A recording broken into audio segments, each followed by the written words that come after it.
I'm Mike Snosing. So long, everybody. Thanks for tuning in to high school football coverage here on the KPreps.com Kansas Pregame Show. Thanks for listening to the KPreps.com Kansas Pregame Show. Visit KPreps.com tonight and click on the Scores tab for the fastest, most complete list of scores from around the state. Pittsburg High football on ESPN 100.7 is brought to you by Watco Companies, Quality Structures Incorporated, Community National Bank, CDL Electric, Pet Care Surgery Center, University Bank, Larry Barrett Body Frame and Towing, SEK Urgent Care, Marone, Meadowbrook Mall, Ortho 4 States, Tri-State Building, Jocksnitch Sporting Goods, Lindbergh Pharmacy, Kansas Teachers Community Credit Union, Commerce Bank, the Eddie Auto Body and Alignment, Baines Incorporated, Spigarelli Law Firm, Lane Lord Basketball Camp, Wilbert and Towner, Ryan Insurance, Pittsburg State University, 88 Drone Video, Vogel Heat and Air, Croccan Telephone, and Crossland Construction. Now let's go live to the field. Here's the voice of the Purple Dragons, Cam Molina.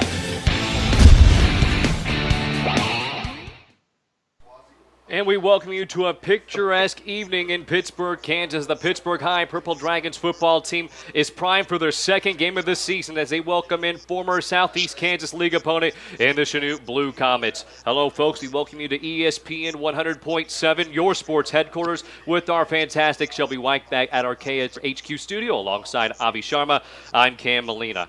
Avi, last week, what a demonstrative performance from this Pittsburg High football team as they put a thrashing on the defending Class 4 state champions of Missouri in the Harrisonville Wildcats, putting up the score of 37 points to 21 points, and it was a miraculous performance on the offensive side of things, beginning with senior quarterback Chase Curtis. Cam, we've seen it now twice in 1 week, if you will. Who needs the defending champs? The Patriots got destroyed, and then Harrisonville got beat last Friday. So, man, what a great start for this Pittsburgh Purple Dragon team. Absolutely phenomenal on the offensive and defensive end. Chase Curtis, we could not preach his name enough of how well he played. Just a dominant and a great leader for this team. And Chanute, they got their hands full because this team is nothing but full of motivation after last week's win. It was a masterclass performance, not only from the coaching perspective, as Pittsburg High is led by their head coach in Tom Nicholson, but offensively and defensively too. I guess you could say, Avi, it was a performance that met every criteria for an excellent game. And defensively, as we've already just touched on offense, this team forced 3 turnovers against a high-octane offense. Yeah, and an offense that could not be stopped at all last year. It was just absolutely amazing to see, and we actually saw it on the first drive that how good they looked. And we were thinking, oh, this could be an interesting game, Cam, and then all of a sudden it just went downhill quickly for them. But I tell you what, Coach Nicholson got these guys ready to go and prepared. And the best thing about his interview last week when the game was coming to an end, he said, man, it's all about the kids, how hard they work, how much fun they're having, and it's just all about them, not him at all. And that's what it comes back to in the end. Chris Shields, the head coach for the Blue Comets, also with that exact same mentality as this club last season went 3-6, but they have had already a notable improvement as they dropped 38 points last week on Iola in a 31-point victory. Final score in that matchup, 38-7, and you and I were talking about it prior to us coming on the air. The lefty under center in Ty Bowman, and what physical intangibles he brings to the table. Well, first of all, Cameron, I've never seen a high school quarterback matchup with both of them being over 6 foot tall. That's true. That's something I've just never seen. And then second of all, man, I can't tell you how much I love lefty quarterbacks. It's like Tim Tebow all over again, Cam. I had to reference it, had to. But man, Ty Bowman, he's now a sophomore. He's got some experience under his belt now. He's ready to go. He got a great team win last week, as you mentioned earlier, and now they got to travel all the way, and this is his first road game, and this is his tough road game. I mean, this is like going to Arrowhead, if you will, man. So it will be the matchup of the Jolly Green Giant quarterbacks as the Pittsburg High Purple Dragons welcome in the Chanute Blue Comets. We will step aside for 2 minutes and bring you back 2 coaches' interviews as we had a pleasure of a time with both Coach Chris Shields and Tom Nicholson. We will bring you back more Purple Dragon football on ESPN 100.7, your sports headquarters, after this. It's game time all across the 4 states, and Frank Fletcher Toyota here in Joplin is here to cheer on every tackle, touchdown, set, and spike. That's why on behalf of the Kansas City Dealers Association, we've had the opportunity to share over $50,000 this year to support schools and local charitable organizations in the 4 states. For our team, it's always been about giving back. What's and the Frank Fletcher buzz Toyota around applauds Community the hard working National Bank and dedication Trust? of our They're educators, talking mobile coaches, banking, parents, and instant student issue athletes. debit Frank cards, Fletcher Toyota is proud rewards, to be checking the and number credit 1 cards. And volume let's new not car dealer in forget the 4 states e-power and an checking, 8-time paying better Florida than Presidential CD-like Award winner. rates So on a this checking season, account, come check out plus the full nationwide lineup ATM and give us fee an opportunity to show you what an award-winning guest Get experience in on the looks buzz. like. Community Our best National deals Bank and on the Trust. best Member cars in America FDIC. are only at Frank Fletcher Toyota, Joplin. Jocksnitz has all your hometown needs to get you geared up for the football game. New Pitt State gear has already arrived, such as hats, tees, sweatshirts, license plates, koozies, and even tees for your dog. We are your stop to make before headed to tailgate. There's only one Gorilla Nation, and there's only one Gorilla Gear headquarters. Jocksnitz Sporting Goods. Check us out in downtown Pittsburg and Park. You got the sports for another day. Sporting goods from Jocksnitz. Does your current checking account pay you up to $15 per month? With Common Sense Checking at University Bank, you can earn up to $15 per statement cycle, 10 cents for each swipe after the first 15 swipes. Qualifying is so easy. Simply have one direct deposit or auto payment plus 15 debit card purchases each statement cycle and a $100 opening deposit. Stop by the bank for more information about our Common Sense Checking. Then swipe and save. It's convenience that pays at University Bank. Branch GMB. Member FDIC. Now accepting new clients. At the Pet Care and Surgery Center, Dr. James Clark believes all of our pets deserve kind, humane, and loving treatment. From a simple checkup or rabies vaccination to performing major surgery. Plus, Dr. Clark has boarding, grooming, nutrition, and wellness checkups. Dr. James Clark can provide that loving member of your family with the treatment they deserve. Call 620-308-6454 to set up an appointment or simply visit petcarecenter.org. Pet Care and Surgery, making a difference. Now back to Dragon football. Eddie Lomchek back on Pittsburg High pregame, joined by Chanute head football coach Chris Shields.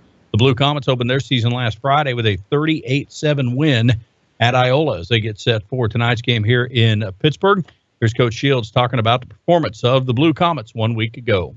I was happy overall. I thought our kids came out, and I thought we were much more disciplined and executed well for being week one.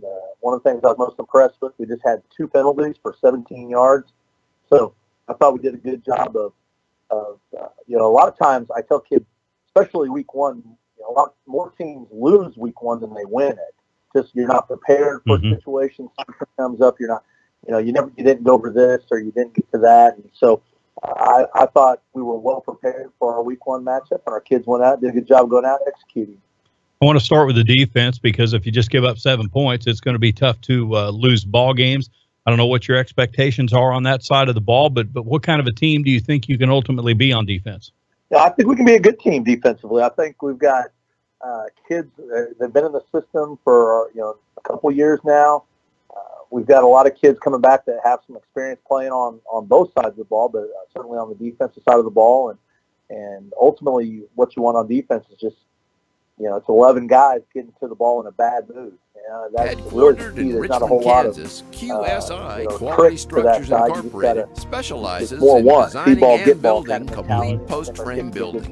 We provide Coach, you guys structures put built up to 38 withstand points a on 30-pound offense. ground Talk about your snow night on that side of the ball last and a Friday. 90-mile-per-hour wind I thought our shear kids built did, to like the I said, I thought our most kids did a good job of whether it. you need a garage, We had a agricultural plan, building, and we were commercial able to stick to facility, it. or custom-built Certainly there's design. things We're your that we one-stop weren't shop as for efficient post-frame buildings. at that we'd like to be, that we've got to Everything clean up we and do get, is continue right to get on better cue. at. But overall, I thought we did a good job of executing the offense. I thought our quarterback Ty did a great job. I thought he was distributing the ball, going through his progression reads. I thought our offensive line did a good job. It's a feeling you get the moment you step on campus. Pass protection. And when we did throw the ball, it's the knowledge that you've become part of something more. And still was able to stand We're in there a family and of Crimson and ball Gold. out.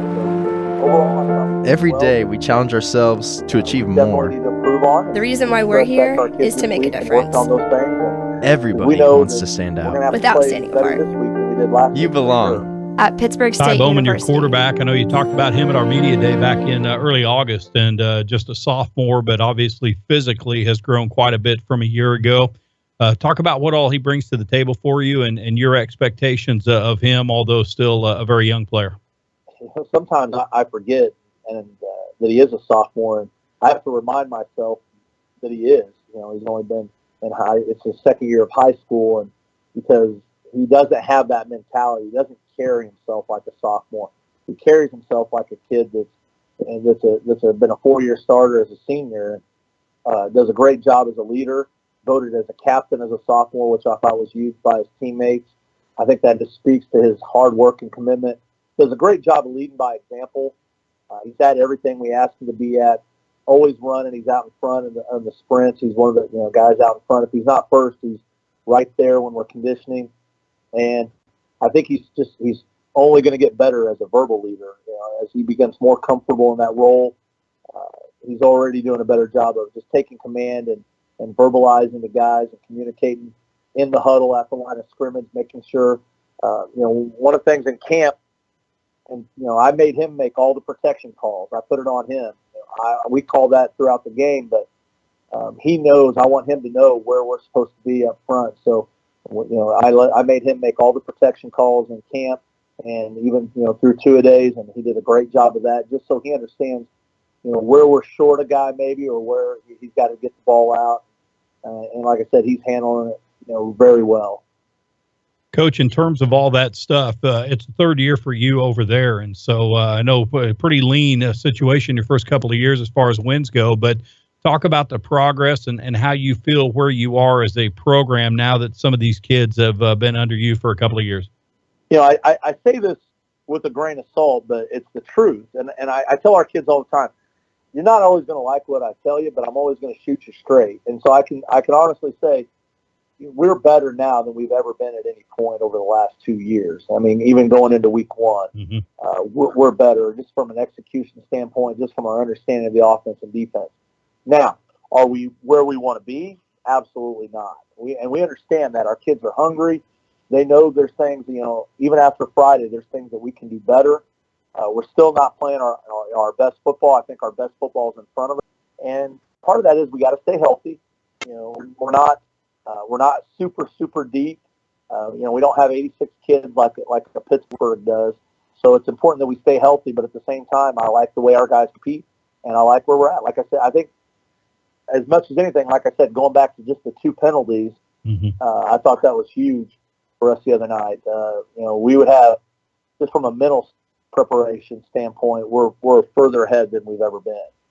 All right, you do get the Purple Dragons this week, and they're coming off a really good win in their opener, a Harrisonville, Missouri team that's a defending state champ and already had a couple of games under their belt. So as you look at that and get ready for Pittsburgh, what's your take on this Friday night matchup? Well, just like you said, a well-rounded, solid team. I don't see any holes. That's the first thing that stands out. As a coach, you watch film and you try to look for, okay, where can we exploit? Where are their weaknesses? And I don't know that they have one. I know they lost a lot of great players, and everybody wants to tell you how they're down, and our kids we're not buying it. Coach Nicholson does too good a job. I'm not buying it, that they're down. They got 23 some seniors. Their kids are who have worked hard and are ready to come out. I think that's kind of their mindset, is to prove that they're still a top-level program, and they look every bit of it. So we know we're going to have to play our best football game, certainly in the 3 years that I've been here. But our kids are up to the challenge, and we know we have to go out and we have to play well and play. It doesn't have to be mistake-free, but it's got to be near mistake-free. And we got to just, like you said, kind of win 1 week at a time. When you're talking about a ball game, you got to win one play at a time. So that's kind of our mentality going into the game. Chanute head football coach Chris Shields. Up next, Cameron Molina will visit with Pittsburg High head coach Tom Nicholson. We'll return with that in 2 minutes. You're listening to Pittsburg High School football on ESPN 100.7. Watco Companies has been a member of the Pittsburgh community since 1983. Now a national freight transportation provider, Watco serves customers in 26 states by offering transportation, mechanical, and transload services. Whether transporting potatoes from Idaho, replacing rail cars in Iowa, or transloading rock in Alabama, Watco will never forget their roots because there's no place like home. Watco supports Pittsburgh community athletics and wishes all area teams the best of luck.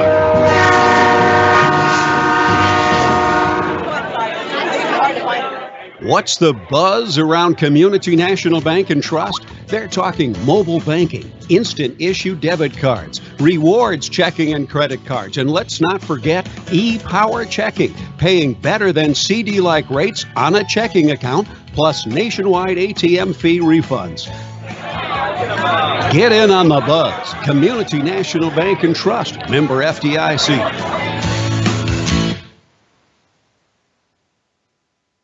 I had no idea you did that. That's what I said when I learned CDL does more than just electrical work. Like plumbing, heat and air, security cameras and alarms, generators, solar panels, even signs for my business. CDL really is one company that has a solution for about everything in my home and business. Learn more at cdlsolution.com.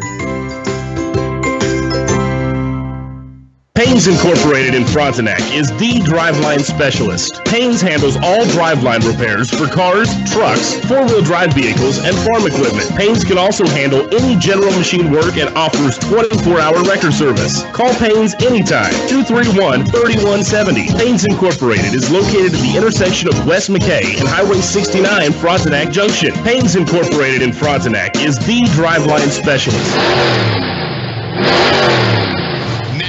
To Dragon football. And we welcome you back to Hutchinson Field. Cam Molina joined by PHS head football coach Tom Nicholson. Coach, last Friday, obviously, for you and your boys, a splendid season opener as you were able to down the reigning Class 4 state champions from Missouri, the Harrisonville Wildcats, with a final score of 37-21. Are your guys still elated going into practice this week after the Labor Day weekend? And if so, can you describe what the emotions are like? But can you also touch on the fact that, hey, it's good to be happy in the moment, but we need to look forward to this upcoming week's matchup? You kind of hit the nail on the head there. That by the time we had left the school Friday, we needed to be over that game because every week we've got a new opponent. And if you don't prepare the way you're supposed to and come out with the focus and the energy that you're supposed to, then nobody will remember a week one victory if you lose in week two. So, we were very proud of our kids' effort. I was extremely proud of the coaches' game plans offensively and defensively that was put together, and then the way that the kids executed them, and probably most importantly, the effort and the energy they played with. That was awesome. There was still a lot of mistakes. It was week one. We had a turnover. We had penalties. We had some missed assignments, missed tackles, but overall, their effort was outstanding. The energy, the focus, the competition was outstanding. But that game's behind us now, and we're preparing for a pretty explosive and dangerous Chanute squad in week two. And Coach, when you describe, yes, we did pull out the victory, and we are looking for our next matchup, I think you bring up an excellent point. The fact that, hey, we still have a lot of room to improve, especially in that tackling department, being disciplined in certain situations. But I think it's fair to add that this Harrisonville team already had 2 games underneath their belt. You guys maybe just shaking off the rust. But I also want to touch on your offensive defense, obviously. Chase Curtis, senior quarterback, you and I have talked about him after the game on Friday and also leading up to that matchup. His intelligence level is off the charts this year. And I've been able potentially, and you can obviously correct me here, but it seems like this year your offensive formation's leaning more towards the shotgun and slightly less towards that I formation. Does that come from the confidence that you place in your quarterback? Well, he does give us an added dimension, and then the weapons he has on the outside certainly help that out. We were pretty balanced split. We were about 65, 70% probably out of shotgun, but a lot of those were running formations. And then we did run some, maybe 30, 40% in the I formation and got into some old school outside veer stuff. from what the defense was giving us. But Chase he's very smart, always has been. We're just kind of cutting him loose a little bit now and showing some of the tools that he has, that throws as good a ball as we've had in a long time, can throw it to his left, right, can hit any pass play that we have, can have touch on it, can put it on a line, and then reads triple option extremely well. So, he's a kid that is very versatile, and his number one attribute is he's just a competitor. He's a three-sport kid, basketball and baseball, and extremely competitive, hates to lose, and prepares to go out and be successful every week. We are talking with Pittsburg High head football coach Tom Nicholson here on ESPN 100.7's Coach's Corner. And I think you already attributed Curtis's success to also some of his receivers and his offensive line, but one receiver in particular many are talking about is senior Dylan White. You told me on Friday it was his first career start at the varsity level. Can you touch on what his summer has been like or had been like, and going into Friday, the nerves that he had? Well, I'm sure all of us were pretty nervous. Dylan, he's just a junior, first year starter on varsity, but Dylan's one of our best athletes. I think he timed out in the 40 as our second fastest kid. He's not real big. We've got a lot of kids in that 6'1", 170-pound, 180-pound range, and he's right in there. But what he has is really good hand-eye coordination and very good body control. We saw in a couple of jump balls that he went up and got. But he has the ability to separate in and out of breaks. A lot of his long catches were on double moves where he got some instant separation coming out of the break. And Dylan's just a good athlete. Another kid, three-sport athlete. He's a baseball, basketball kid. And we try to promote as many three-sport athletes as we can. We just like them competing, wearing the purple, representing the high school. And we just feel like the more they compete, the more that they'll show up in crunch time. And he definitely had an outstanding first game for us. And, Coach, going to the second facet of your team, the defensive side of things, I know you touched on maybe some more of the negatives in terms of missed tackles, maybe some missed assignments, but only allowing 21 points to the defending state champs is pretty good. In addition, you guys forced 3 turnovers. The athleticism may not be the same level as it was last year, but everyone knew their roles. They played within the system and the game plan. Can you talk about that? Oh, yeah. Yeah, I mean, our defense, they had heard since the end of last year, we're not going to be as good. We replaced some 9 starters, and last year's team had a lot of really, really good caliber athletes on it. What this defense has is a lot of guys who know their role, and they do it, and they take a lot of pride in it, and they play with an edge. They play with a chip on their shoulder, and that's led by Chase Johnson, kind of an undersized outside linebacker that attributed 2 of those turnovers, but wound up with 10 tackles, an interception, a fumble recovery, and he's just all over the field. That's kind of what our defense is. They're not big. They don't have maybe the measurables of past defenses we've had, but they fly to the ball, they do their jobs, and they go as hard as they possibly can. And a lot of times that'll get you farther than just God-given athleticism. These guys work extremely hard in practice and in games to make sure that they're not letting their teammates down, and they take a lot of pride in that. So I was very, very pleased with our defensive staff and our defensive kids. The starters only gave up 13. They got 1 on our second unit there right at the end, but to hold that team to 13 points, that was pretty special. That was probably what I was most proud of, was the defensive effort on Friday night. And they bring a lot of their best players last year were freshmen, sophomore, and juniors, and they're all back, and they're just a year bigger, faster, stronger, and they are much improved. They're very explosive on offense. Starts with their big quarterback, can run it and throws a nice ball, and has several very good athletes at the wide receiver and running back position, and their line gets off and plays hard.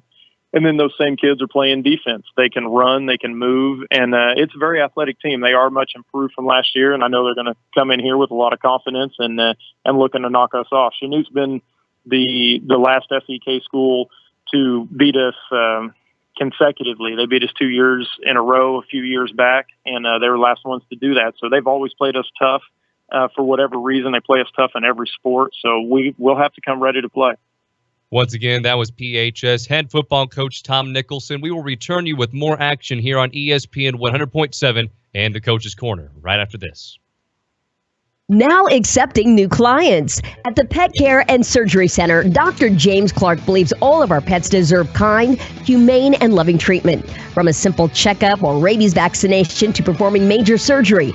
Plus, Dr. Clark has boarding, grooming, nutrition, and wellness checkups. Dr. James Clark can provide that loving member of your family with the treatment they deserve. Call 620-308-6454 to set up an appointment or simply visit petcarecenter.org. Pet Care and Surgery, making a difference. Larry Barrett Body Frame and Towing can tow all cars, trucks, and some semi-tractors and trailers in town or cross country. Larry Barrett has emergency wrecker service for all accidents, 24-hour towing. Been in an accident? Then call the pros. They have quality auto body repairing and painting from certified technicians for all major and minor repair jobs, and they can deal directly with the insurance companies, taking the stress out of your life. Go to barrettbodyframe.com or stop in and see them at 1601 East 27th Street Terrace or call 232-9400. That's Larry Barrett Body Frame and Towing. Customer service first. See them fast in names and numbers. Hi, this is Dr. Brent Cousins with SEK Urgent Care. When you're sick, when you're injured, or when you just don't feel like yourself, SEK Urgent Care is here for you. Let our skilled providers treat your non-life-threatening illness or injury at a fraction of the time and cost of an ER visit. Located at the corner of Centennial and Broadway in the Meadowbrook Commons. Open 7 days a week for your convenience. SEK Urgent Care, where your family and time matter.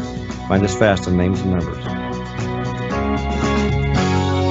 Marone's Food Service Incorporated wishes the best of luck to all area athletic teams this season. It has been their pleasure to provide great quality food products to area schools, colleges, and universities in Kansas, Oklahoma, and Missouri. Marone's Food Service is proud to be a fourth-generation family-owned and operated business with over 80 years of service to their customers, employees, families, and communities. Good luck to all area teams from Marone's. Now back to Dragon football.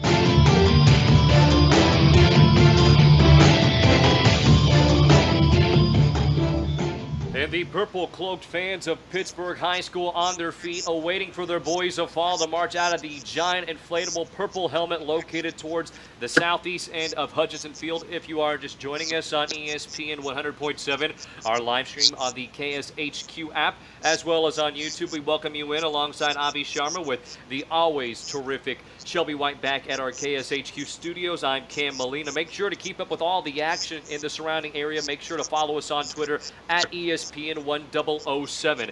In this matchup, it will feature the 1-0 Pittsburg High Purple Dragons coming hot off of a win against the Harrisonville Wildcats as they are set to take on former league mates in the Chanute Blue Comets. And Avi, this Blue Comet team vastly improved from last year. Yeah, you heard it from Pittsburgh coach himself, Tom Nicholson, He said these guys are growing. They were all freshmen, sophomore, and juniors that are returning this year that are just 1 year stronger, bigger, faster, and they have a lot of shoes that are ready to go. And then last week proved so with that Week 1 victory. And the Purple Dragons in their Adidas purple uniforms with white numerals and lettering are now out on the field as they march towards this side of the press box where we are stationed, which is the north side of Hutchinson Field, with many signs currently up in the air from the student sections that are sporting white Golden Plains t-shirt with Pittsburgh Purple Dragons on the front. And they have the likes of one of their best schoolmates in Reese Willis, number 53, on their signs with the football cutout. And as the Purple Marching Band makes their way out from the field towards the sidelines, we are nearing time for kickoff. We will take one more 2-minute break, bring you back with the opening kickoff from Hutchinson Field. Pittsburg High Purple Dragon, Chanute Blue Comets ready to square off on Hutchinson Field after this 2-minute commercial break. If you're in the mood for shopping, visit Pittsburgh's Meadowbrook Mall. Pittsburgh's original one-stop shopping center has a lot to offer. A great variety of clothing and shoes for the whole family, a large selection of gifts, sporting goods, events, and entertainment, plus terrific places to eat, and you can enjoy the newest movies in 8 theaters. Shop the comfortable and convenient atmosphere at Pittsburgh's Meadowbrook Mall. There's always something happening at Pittsburgh's Meadowbrook Mall.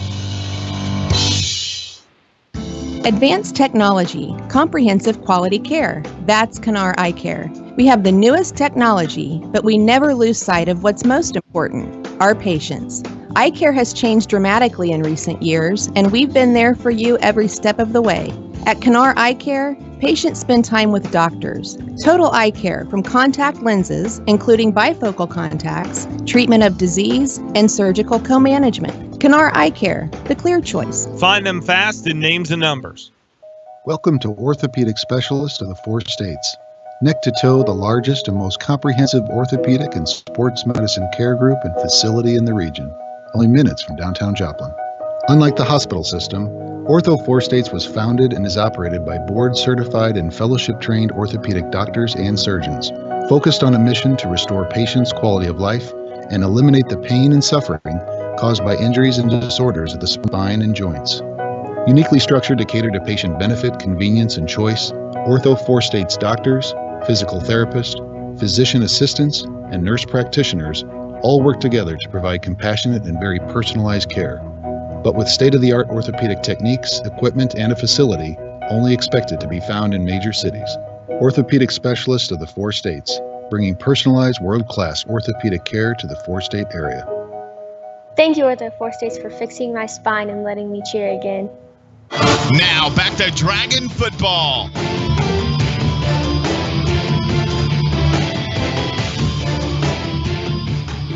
Hutchinson Field in prime condition for a Friday night football game as the sun begins to set. The orange hue sky is the perfect canvas for this matchup as the Pittsburg High Purple Dragons welcome in the Chanute Blue Comets. Avi Sharma, Shelby White with Cam Molina here with you on Hutchinson Field in Pittsburg, Kansas. As the Purple Dragons are set to kick it away, the Chanute Blue Comets won the toss and set back to return for this Blue Comet team. It will be Corbett Kimberlin back to return with his backfield mate in Lane Harvey. Set to kick it away for the Purple Dragons will be the defensive end / place kicker in Nathan Neef, who is also a team captain this season.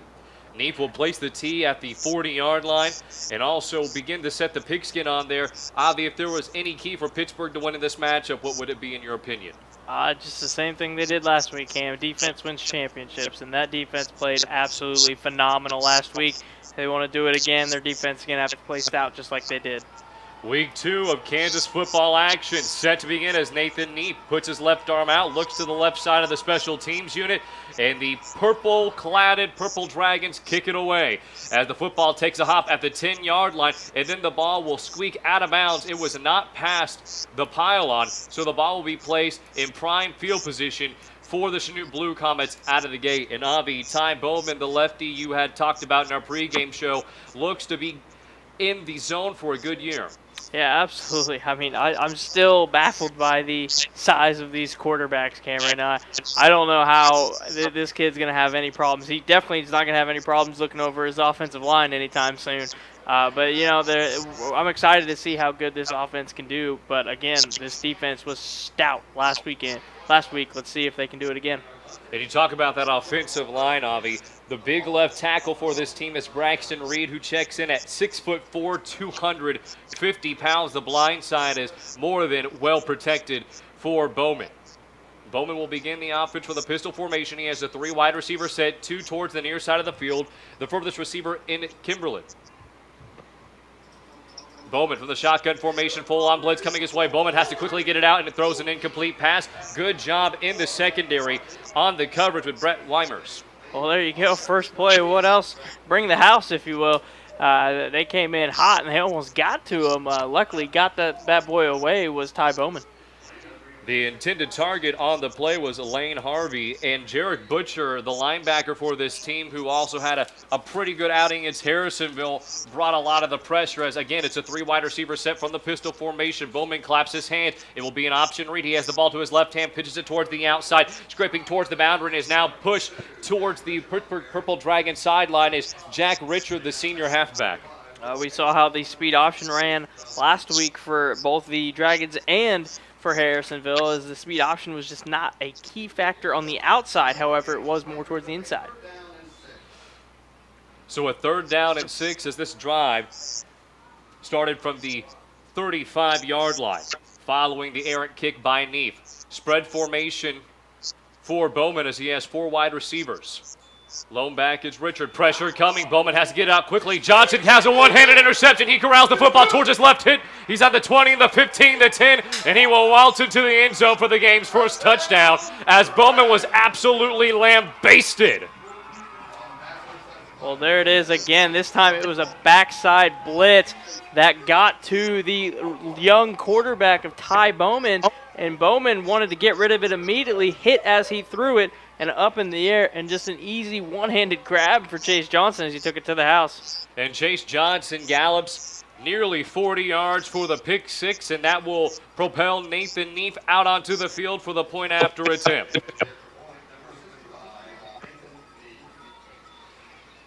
Neef awaits a few more special teams unit players to make their way out onto the field as Cole Perez, the freshman, makes his way towards the special teams unit line. Ty Rourke will be the holder as he's the backup quarterback for the team. Rourke waits the snap, holds the football down, and the kick is not end over end, as it looked like Neef may have hit the tip of the pigskin as it was a lame duck well underneath the bar. The kick is no good. Score is 6-0 with the Purple Dragons following a hit on Bowman and a 39-yard interception return for a touchdown by Chase Johnson.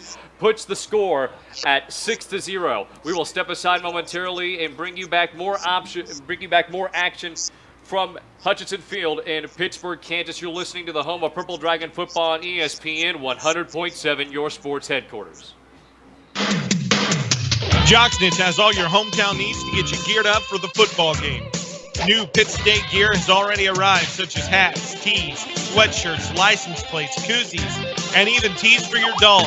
We are your stop to make before headed to tailgate. There's only one Gorilla Nation, and there's only one Gorilla Gear headquarters, Jocksnitz Sporting Goods. Check us out in downtown Pittsburgh and Park. You got the sports look of today. Sporting Goods from Jocksnitz. Now back to Dragon football.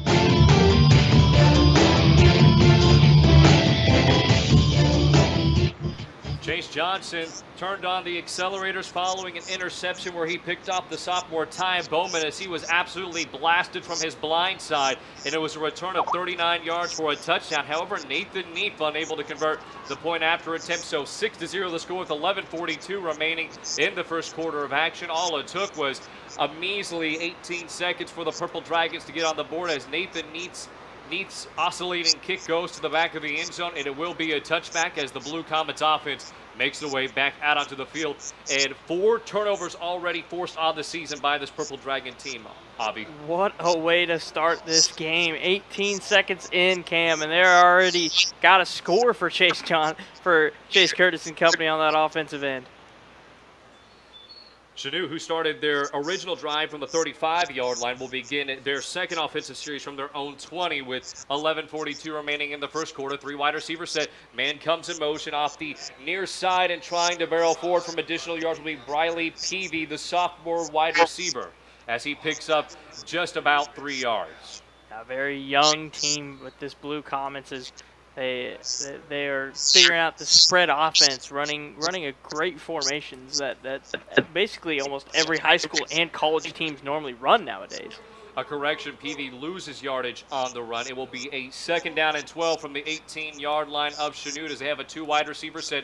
Richard in the backfield. Bowman takes a snap, turns around. He will keep it himself. Bowman ducks forward, and he's immediately met. But now he's trying to wiggle his way out of a tackle and maybe gets back to the original line of scrimmage.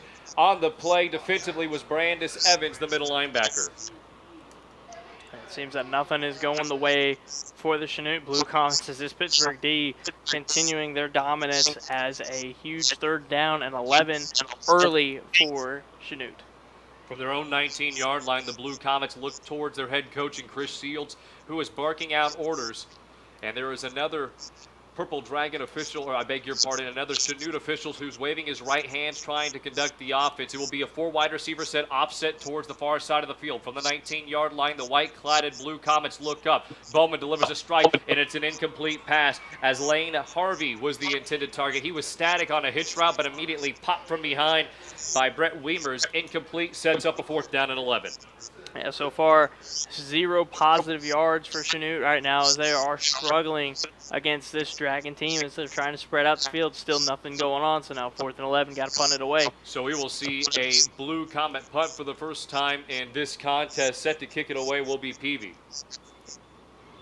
Peavy. Pressure coming. It looks like the ball may have been blocked just slightly as it trickles past the 35-yard line of the Blue Comets. Inside of the 40 to maybe the 39-yard line, and that is where the final placement will be, at the 39-yard line of the Blue Comets. So the Purple Dragons will take to the field for their first offensive series, and Chase Curtis and company had a masterful performance against Harrisonville. Curtis nearly 300 total yards of offense, 4 touchdowns. Cam is his partner in crime number 4 on the field. Oh, there he is, Dylan White. Look out! If these two get connections going, it's going to be bad for the Chanute Blue Comets. 10:08 remaining in the first quarter. I formation, play action, pressure coming towards Curtis. Curtis rolls out of the pocket, delivers a bomb towards the back of the end zone. It's Dylan White, and it's just outside of his outstretched hands. Incomplete, but White was trying to adjust to the football that was beautifully thrown on a line by Curtis on the move as he was rolling towards the right side of the field. Ball falls incomplete. 2nd down and 10 with 10 minutes remaining in this first quarter of action, and already out of the gate, Coach Tom Nicholson dialing up a deep pass. And we saw that barely even happened last week as those two connected almost every single time. But why not? First play of the game, you're already up 6-0. Just throw it deep, see if you can add up to that score. Offensive line gets down quickly. Opposite receivers towards the near side. It's an option read. Pitch outside. Here's Jelani Long. Long past the 40, 30, 20, 15, 10, 5. And Jelani Long will dash it to the end zone from 39 yards away. How about that, Avi? 2 touchdowns by the Purple Dragons from the exact same position. 39 yards away in Blue Comet territory. And now the score jumps to 12-0, barely 3 minutes into this contest. Not even 3 minutes, I beg your pardon. 2 minutes, 9 seconds. Well, just like that, the Blue Comets are having problems finding a way to stop this offense now. So this could be very bad early. 2 plays, 39 yards, and the drive that lasted just 16 seconds. And now the Purple Dragons will head up to about the 5-yard line to attempt the 2-point conversion. Brandis Evans is the fullback. He will adjust towards the right side, flanking Curtis Long, the deep back. Curtis under center, hands off to Evans. He'll keep it himself. Curtis dives towards the pylon, and he is in for the 2-point conversion. So Curtis is able to score from 4 yards away to make the score 14-0 as the Pittsburg High Purple Dragons now take a 2-possession lead at home. And home has been very kind to this Purple Dragon club. They dropped 37 points last week, already 14 points on the board. Barely 2 minutes into this contest, KSHQ and ESPN 100.7 will step aside for 30 seconds to bring you back more action from Pittsburg, Kansas. At Lindbergh Pharmacy, we care about your health. From a qualified and caring staff to services like our Time My Meds and MedPack programs, Lindbergh Pharmacy provides personalized service you can count on.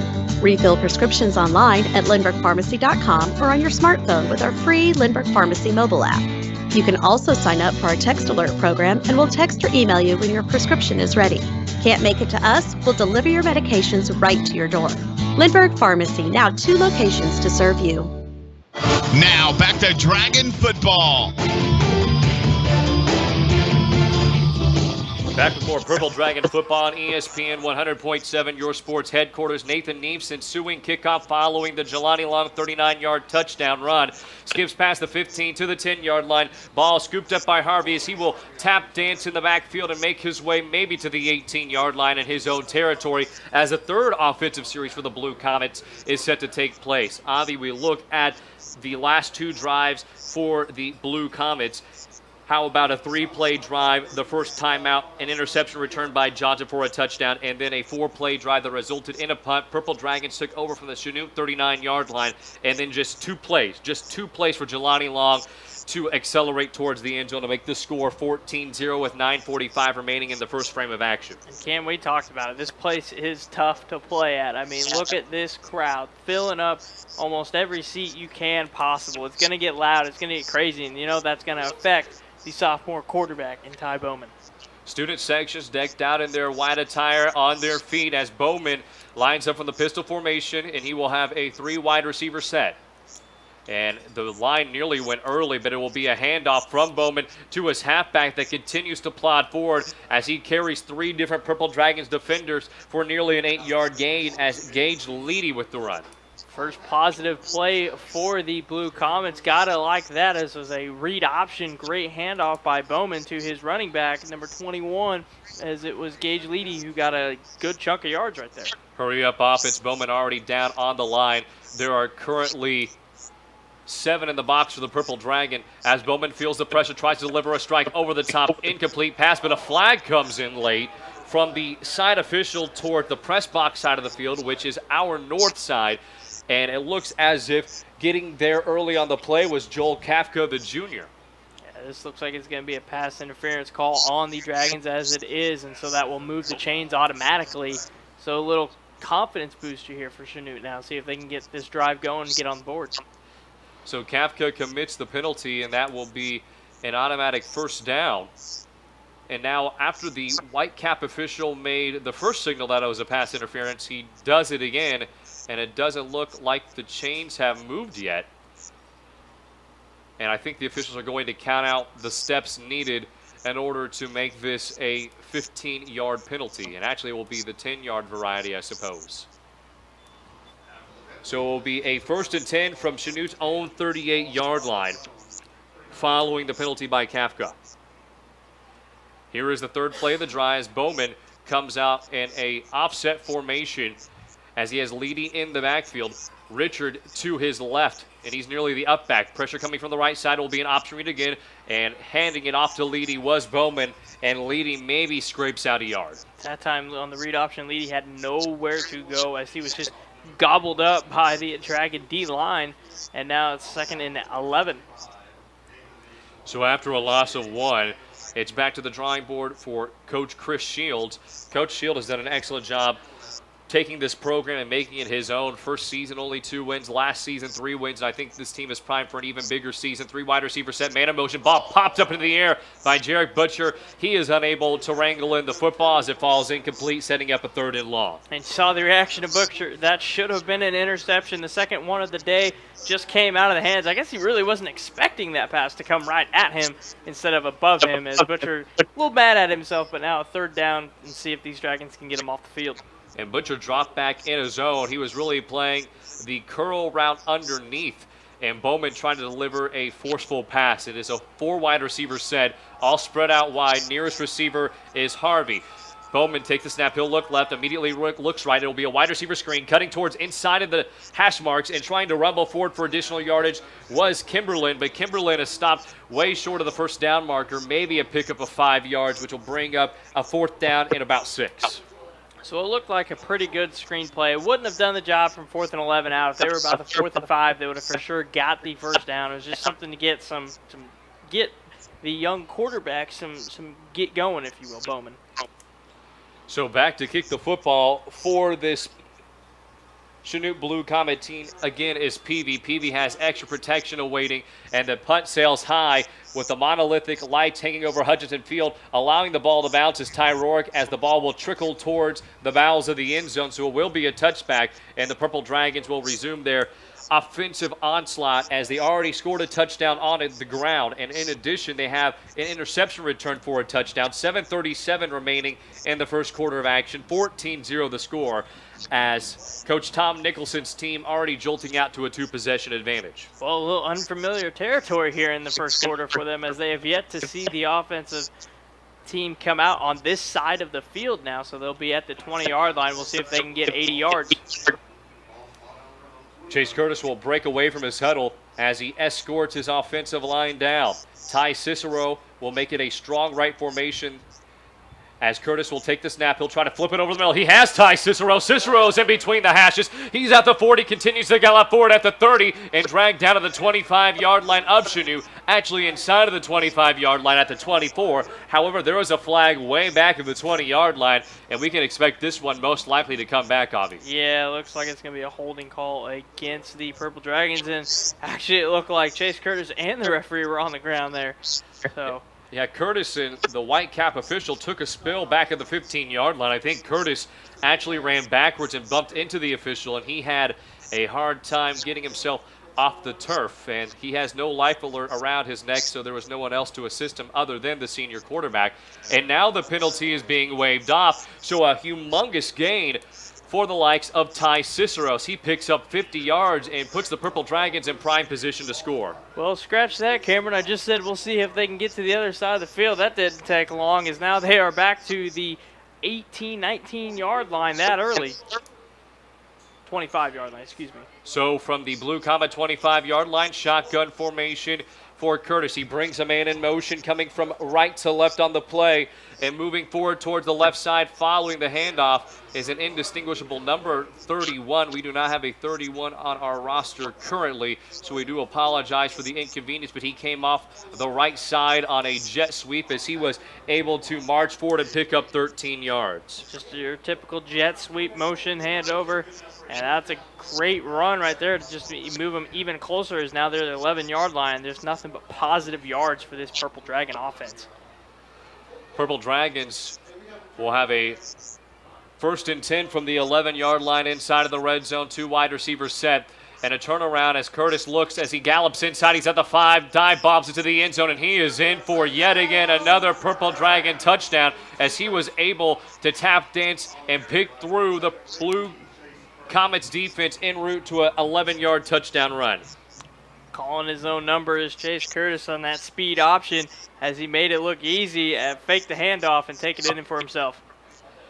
So an easy touchdown run for Curtis as the sea of Blue Comet players parted, and now will be Nathan Neef attempting the point after attempt. 20-0 is the score. 6:52 remaining in the first quarter of action. Not even a minute-long drive. Roark holds the football down. Neef kick is up as it arcs through the uprights as it was a high trajectory kick, and it will drop. 21-0 is the score. Purple Dragons lead it by 3 possessions now, and we will step aside on ESPN 100.7 and bring you back more action from Hutchinson Field. When you get engaged and need to pay for the wedding, when you have a baby and need to start that college savings account, it seems like the best moments in life can come with some real financial challenges. What's yours? At Commerce Bank, we find solutions so you can focus on enjoying life. Visit us online at commercebank.com or at a branch near you. Commerce Bank, challenge accepted. Member FDIC.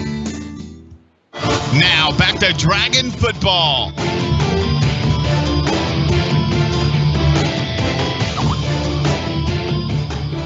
It was a simplistic drive for the Purple Dragons. Easily a 4-play drive that lasted just about 40 seconds, in which Chase Curtis jolted in from 11 yards away to make the score 21-0. If you are just joining us on ESPN 100.7, your sports headquarters, as well as our YouTube stream and on the KSHQ app, alongside Avi Sharma with Shelby White back at our studio, I'm Cam Molina. Nathan Neef set to kick the football away with just under 6:55 remaining in the first quarter of action and already a 3-touchdown lead. Coach Shields looks desperate. Neef sends this one away, and a booming kick that sails high towards the back of the end zone, and you can hear that thud from the press box. Cam, are you sure that kid's a D-tackle? Well, he has the strength, and that would make sense considering that tank-like noise that we heard. Absolutely mind-blowing that a D-tackle is still a kicker. I love the fact of it, though. What a great kick by Neef, and we've seen it back-to-back weeks now. The kid has a leg. So the Blue Comets, once again, will take command from their own 20-yard line, and it has not been a very good going so far for quarterback Ty Bowman, as his offense will come out in a 3 wide receiver set, 2 offset towards the near side. And it will be a read option as Bowman will hand it right off into the torso of his halfback, and Leedy, who will maybe scratch out a yard. So the Blue Comets actually had a good drive going before things went downhill for them. They had a couple good starts, and they had to punt it away as they try starting a halfback draw on this first drive. Throw these Dragons off guard, and nothing's working for them, Cam. Shotgun formation again. It's a strong right set. Man in motion coming from right to left will be Harvey as the Blue Comet offense goes from right to left on your dial. Harvey tries to tap dance between 2 Purple Dragons defender. He skates to the 25-yard line and is dragged down by a group of Purple Dragon defenders for a gain of 4 yards. So now here we go. It's a 3rd and 5. They're probably going to attempt a passing play here. Nothing too successful for the Blue Comets as Bowman's actually trying to force passes when he has these swing passes open for him. 3rd down and 5. Play clock at 18 seconds. Game clock 5:45 remaining in the first quarter. 3rd down and 5 from the 25-yard line of the Blue Comets.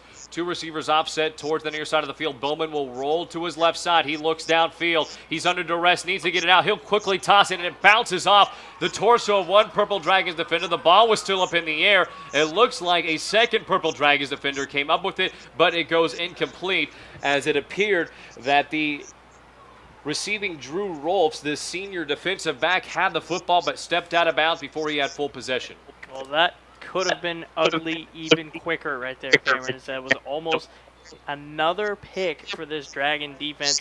Luckily, he was out of bounds before it could have been Dragon football again. So now here's a 4th and 5, and they got to punt this thing away. And the Dragons could potentially get back within the Comets' territory. Peavy from his own 10-yard line delivers a high punt that will bounce at about the 32-yard line of the Purple Dragons. Continue to toss and roll forward like a KFC chicken breast in batter inside of the 25-yard line to the 29-yard line. And the Purple Dragons offense will come back out onto the field for their 3rd possession of this contest. Now, where did you come up with that one? I watched the video prior to getting here. That was one thing that was on my mind. I actually went to Brahms prior to this contest and ordered some chicken, so chicken's on the mind. All righty, I got you, my friend. Was that not a good analogy, though? Do you think that was just subpar? I mean, or was it paltry? I thought it was a pretty good one. All I can say is I've never heard it before. We're setting new trends here at ESPN 100.7. Make sure to follow us on Twitter at ESPN 1007 as Chase Curtis will come out for wide receiver set 3 towards the near side of the field. Taking the snap is Curtis as he triggers the play. He'll step on the pocket, pressure coming. He'll roll to his left side, continues to bounce forward, and he gains positive yardage, making something out of nothing as he took a dolphin dive inside of his own 30-yard line, maybe to the 32-yard line. Couldn't have said it any better right there, Cam. Making something out of nothing. He had no receivers open downfield. Just make a play. Don't get hurt. Just get you a couple yards, get out of bounds, and just keep the offensive going. So it's a pickup of nearly 3 yards, and it will set up a 2nd and medium situation. And Chase Curtis, with his extemporaneous playmaking ability, gains positive yardage. Curtis will line up under center from the I formation. Brandis Evis is the fullback. Jelani Long, the deep back. Turnaround, it will be a direct give to Jelani Long as he outstretches his legs and gallops forward to his own 45-yard line, picking up 14 yards on the run. And Jelani Long with the long strides, a double-digit gain. And biggest thing right there on that play was watch Chase Curtis as before the snap, he was yelling at his offensive line. I believe he was probably calling an audible, or he was calling out something that he saw to get to the big run in Jelani Long, and it paid off. Curtis, a shortstop for his baseball team as well as he enters his senior season.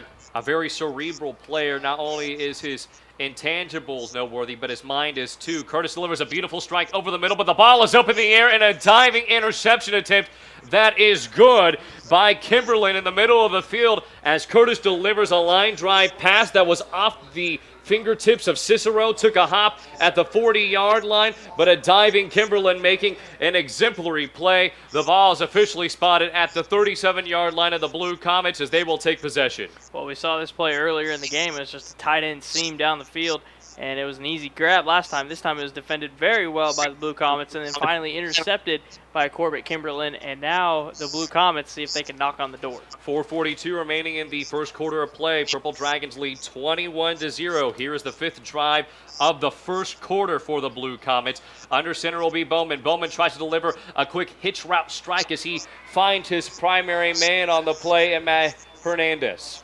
And I was waiting for that duo to hook up. I was watching them pregame, and they were just they look just a 1-2 combo that was very well in sync during warm-ups. And so be expecting that matchup to be hitting each other up yet again later on. Bowman and Hernandez hook up for a gain of 7 yards. Bowman will try to receive some signals from the sideline following the 7-yard pickup. And it will be a pistol formation, offset. The up back on the play will be Tyler Davis, the sophomore. Bowman will take it directly. He gallops forward, passes the first down marker. He's in between the hash and is dragged down near midfield where the giant logo for the Purple Dragons, which is a P in case and a giant white circle is. And he stopped inside Purple Dragon territory at the 46-yard line. Well, there you go. The interception helped out this team as now they got some motivation. They got a first down, and now they're in Dragon territory looking to strike. A pickup of 8 yards for Bowman, as it will bring up a first down and 10 under 4 minutes remaining in this first quarter of action. Coach Shields and his coaching staff raising up their hands, trying to push up the roof. That's a signal for Bowman, as Davis will motion over towards the right side, flanking Bowman now. Bowman feeling pressure, but the play is called dead, and it looks like maybe there was an illegal motion. It looks like it was probably going to be a false start. One of the wide receivers got a little happy there, jumped his feet a little bit before the snap. And it will be, just as you said, Avi, a false start. So packing their bags and going back 5 yards will be the Blue Comets as they go into their own territory at the 49-yard line. And little things like that can hurt you big time, Cameron. So instead of a 1st and 10 play call, which could have been something big, you have to change it up now. You got a 1st and 15. You got to get those extra 5 yards now on a first down. And we've noticed the cadence of this Blue Comet team seems to be very hectic, very fast, wanting to get down to the line of scrimmage and hurry up and call a play, so the Purple Dragon defense does not have time to set itself. 2 wide receiver set, man in motion coming from left to right will be Kimberlin at the Chanute office, goes from right to left and losing the football is Bowman as he was unable to control the snap. Bowman will roll towards his near side, tries to get to the 40-yard line, but he is undercut, flipped up into the air, and is dropped by Drew Rolfs all the way back at his own 37-yard line for a massive loss of 12 yards. Well, that's not what you want if you are the Chanute Blue Comets right now. So instead of a 1st and 10 in Dragon territory, you're now looking at a 2nd and 27 in your own territory back at the 37-yard line. Kind of reminds me of that song, I Will Walk 5,000 Miles, and again, they walk 500 more just as Bowman is cut up in the backfield for a loss of 12 yards. It is a 3 wide receiver set for Bowman, 2 towards the far side of the field. Bowman awaits the snap. He will roll immediately towards his right side. He'll keep the football, looks downfield. He'll tuck and run as he's at the 40 and tries to torpedo to the 45-yard line, but now it is a skirmish at the 44-yard line as he's pushed back by a gang of Purple Dragons. So the ball will be officially spotted at the 43-yard line for a miniature pickup of 7. And now that leaves you with a 3rd and very long here. Normally we see some halfback draws or some wide receiver screens just to get some of that yardage back. Don't expect a big, long 4 verts play. Sky's the limit here, but not looking good here for the Blue Comets. 2:53 remaining in the first quarter of action. 21-0 the score as the Purple Dragons lead it. 2 wide receiver set. Bowman takes a snap. He'll take a 3-step drop. Pressure coming already. Tries to deliver a throw to a wide open receiver, but the ball was not in Hernandez's vicinity and it falls incomplete. That's what happens when you get pressured like that. Ty Bowman had a man open downfield. It was been a good chunk of yardage that they would have received, that they would have got there. However, the pressure got to him, had to make a quick decision. It was a decision that did not work for him. So the 2-minute drive that was forced following the interception of Chase Curtis by the excellent dive from Kimberlin is now just resulting in a punt, and the punt barely getting off as Roark is set to return it. The football actually will take a hop at the 27-yard line, trickle to the 25, and go out of bounds. Roark thought better of himself not to gather up the football as there was a herd of Blue Comet players mushing towards him. So it will be a new offensive series for Chase Curtis and company. Not all Curtis's fault on the tight end seam. The ball was off the hands of Ty Cicero, and then Kimberlin just made a play. Yeah, just a great defensive play. And, Chase Curtis was looking at his first option, and he saw it work the first time, so why not, hey, try it again the second time. Didn't work out in his favor, but no harm, no foul as the Purple Dragons get the ball back with the same score. 2:30 remaining in the first quarter. From their own 25, Purple Dragons I formation. Handoff will be to Jelani Long. Long trying to make his way past the official and darting towards the near sideline and finally being pushed out of bounds. It was a gain of about 15 yards, good enough for a first down. And correction, it was Corbin Jefferson on the run. Yeah, a great run right there. And, most of the time you see the referees either run out of the way or they lower their shoulder and they hit the running back themselves. But it was just a little stumble and keep going for number 26 of the Dragons. We've already seen one official hit the deck. I think they are going to abstain from the hit stick tonight. Absolutely. As Curtis has a strong left formation with Ty Cicero down, 3 wide receivers set all towards the left side of the field, and there's a timeout called by Coach Nicholson, who was giving Curtis an earful. He pointed his fingers, and he was irate with his offense. Curtis is now talking with his head coach. 2:22 remaining in the first quarter of action. We will give Shelby some work back at our studio, and we will step aside for 30 seconds and bring you back more action here from Hutchinson Field. You're listening to the home of Purple Dragon football on ESPN 100.7, your sports headquarters. Getting the game-winning score is how you feel when you take your vehicle to Vietti Auto Body and Alignment. They have pros that can take your car from to. With a team of experienced pros that get the job done right the first time, Vietti Auto Body and Alignment will deal with the insurance companies, making it a game-winning experience for you. Plus, they have all the latest collision repair equipment and technology to get your car back on the road again looking good as new. Vietti Auto Body and Alignment voted your #1 choice for auto body repair and independent service and repair again this year on 4th Street since 1948, or call 231-6230. Find them fast in names and numbers. Now back to Dragon football.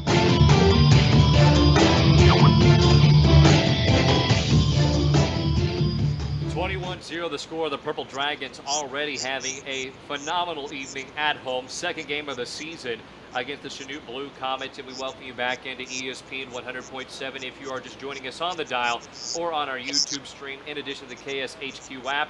Avi Sharma, Cam Molina, Shelby White back in the studio. Purple Dragons started the contest off with an interception return for a touchdown, and then Chase Curtis doing what Chase Curtis does with 2 touchdowns, as it will be Curtis again who will deliver a strike towards the near side of the field. Football is caught by Sutton as he picks up 2 yards, and now 2 flags come in late, and slowly getting up off of the field and trying to hobble towards where the action is at is P.J. Mansour for the Purple Dragons. And Mansour, a starting left guard for this team, so it's a bit consequential if he's injured, and it will be a holding call on the Purple Dragons. So much like what Coach Nicholson said during our pregame interview, he wishes for his team to continue to improve, not only in the defense department, but in addition to the discipline department. Yeah, clean it up, if you will. You don't ever want to have too many penalties, because that just causes your team to be in a rut, as we saw on the last drive, as the Blue Comets were actually back a little bit on their last drive. So now the same situation for the Purple Dragons, as they now face a 1st and 15. First down and 15, 2:11 remaining in the first quarter of action. 21-0 the score. Purple Dragons, 2 halfbacks flanking Chase Curtis as he looked downfield. He'll deliver a arcing pass towards the sideline, and it's broken up at the last second as Dylan White was the intended target. Good defense by Matt Hernandez, who stuck out his right arm and swatted the football away out of bounds. So there we go. You just saw the cannon of Chase Curtis making it look easy in the pocket, just heaving one up.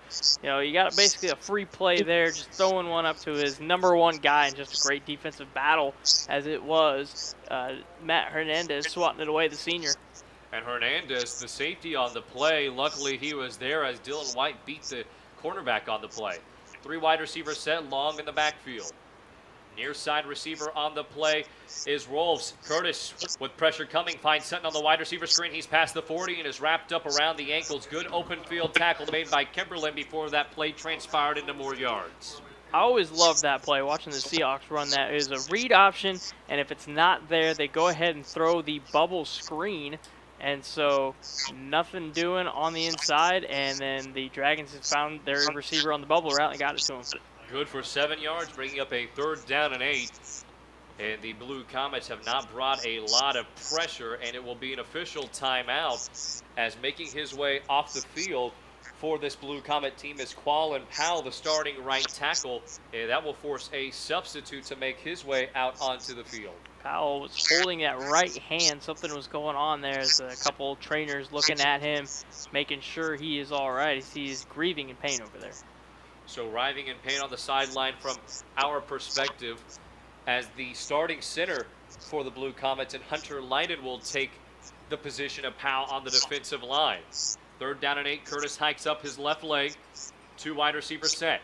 1 towards each side. Rolling right is Curtis. Curtis, pressure coming, just dumps it off in the backfield. Pass falls incomplete as the ball slips out of the grasp of Brandis Evans.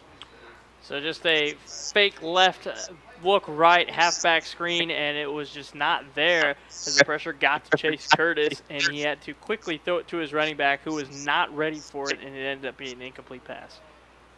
Hernandez, as well as his backfield mate in Kimberlin, set to return the football. Curtis ready to punt it away. He spotted at his own 30-yard line with his cameo pants. Kick is up. Sails high above, from our perspective, the night lights. Ball takes a hop at the 25 and gathered at the 17-yard line as the ball took a big hop, and it was Corbin Jefferson who thought the football had touched Hernandez. He dove with the football. Looked like it touched Corbin Jefferson initially, and that is the case as the football is correctly spotted at the 21-yard line, right in between that hash. Yeah, it looked interesting as I believe Kimberlin was looking to fair catch that because he thought he was going to get it. As the Dragons were very close to hitting him really close on the punt. So you got about 54 seconds here left in the first quarter. Down 21. You've had some ups and downs if you're the Chanute Blue Comets here. Just get something going to end strong this first quarter. From their own 21-yard line, 3 wide receiver set. Bowman puts both of his hands up, reading the play, hand off to Leedy, and Leedy is stood up right at the 20-yard line, and it has been a monstrous defensive line performance for this Purple Dragons team, and we are not even out of the first frame of play. Yeah, looking good as this D-line. They've caused problems on the running game, the passing game. They are just a force to be reckoned with, and Chanute Blue Comets cannot figure them out. No gain on the run. Right back to the line of scrimmage. Shotgun formation once more. Up back on the play is Davis again. Bowman, 3 wide receiver set. Near side of the field is Kimberlin. Pass towards Kimberlin on a slant, falls incomplete, and that pass was well off the mark, and Weimers was in coverage. He had his right hand up. If he had actually tipped the ball up, it would have been a hot potato drill and potentially an interception. Yeah, nobody home on either side as it was supposed to be just a quick slant route to the inside, and nothing doing for Ty Bowman as he threw to the outside, which you're not supposed to on a slant route. 20 seconds on the play clock for the struggling Chanute team. Bowman comes out in a 3 wide receiver set. The slot receiver on the play is the halfback / punter / wide receiver in Peavy. He's a hybrid. Taking the snap again will be Bowman. He tries to deliver a strike on a slant yet again. Pass is complete, but maybe about 2 yards shy of the first down as Harvey did a nice job hooking the football, bringing it in towards his torso, but he was immediately popped and stopped. An interesting spot there as they're looking at it, and they're going to move the chain. So a first down for the Blue Comets, and that's going to end our first quarter. So at the end of one, a 10-yard gain from Bowman to Harvey, and maybe that peps up the Chanute Blue Comet team as they trail by 21. Pittsburg High, 3-possession lead at home, 1-0 on the season with momentum on their side. ESPN 100.7. We will step aside for 30 seconds to bring you back more action from Hutchinson Field in Pittsburg, Kansas. Paynes Incorporated in Frontenac is the driveline specialist. Paynes handles all driveline repairs for cars, trucks, 4-wheel drive vehicles, and farm equipment. Paynes can also handle any general machine work and offers 24-hour record service. Call Paynes anytime, 231-3170. Paynes Incorporated is located at the intersection of West McKay and Highway 69 Frontenac Junction. Paynes Incorporated in Frontenac is the driveline specialist. Back to Dragon football.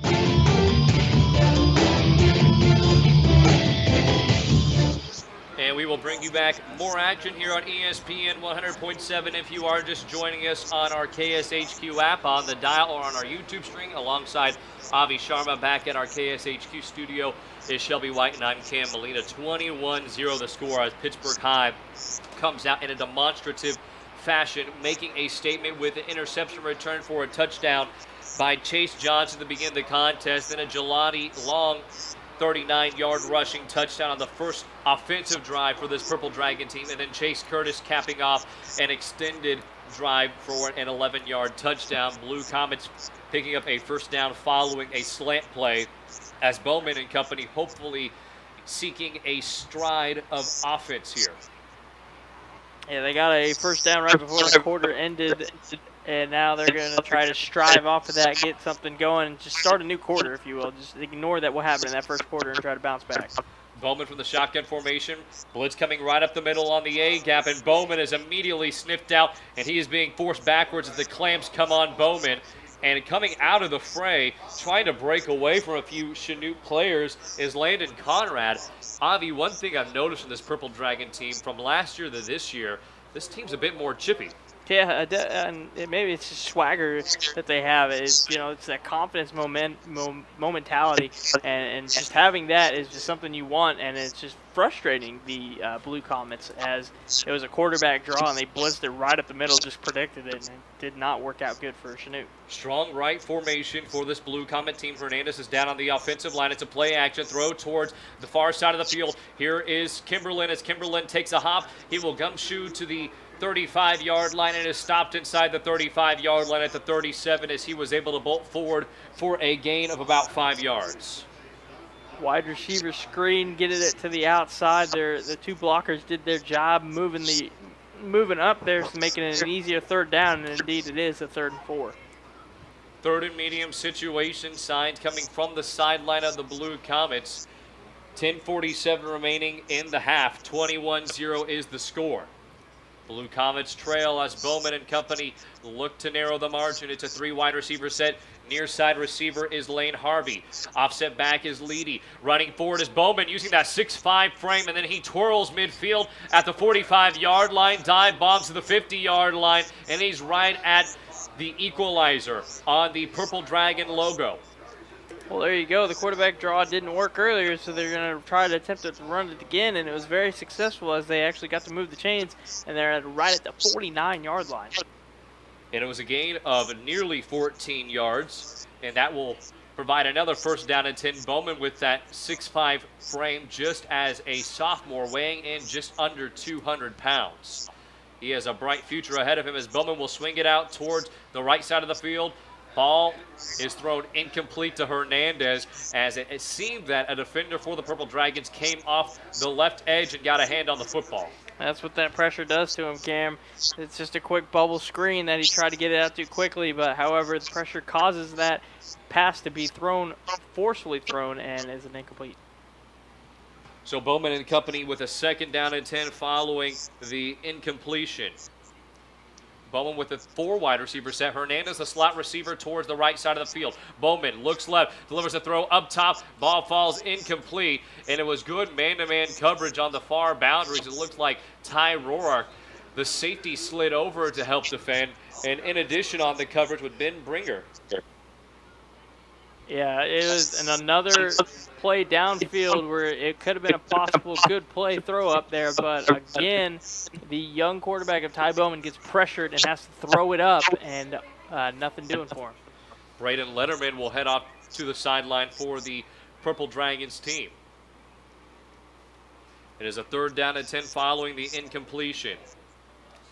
Bowman, empty backfield set, 5 wide receiver set. 3 towards the right side of the field. Bowman motions over his man and Leedy. It's a fake end around. He'll dive up the middle. He gallops for the first down and more as he's inside Purple Dragon territory, inside the 40 at the 38-yard line. A good run of nearly 15 yards. Well, there we go. We've seen it twice now on 3rd downs. It's just a motion over, fake the handoff, and then run a quarterback draw, and it's been very successful for Chanute as they spread the Dragon defense out and then take advantage of it by going right up the middle. Another 13-yard gain for this Blue Comet team.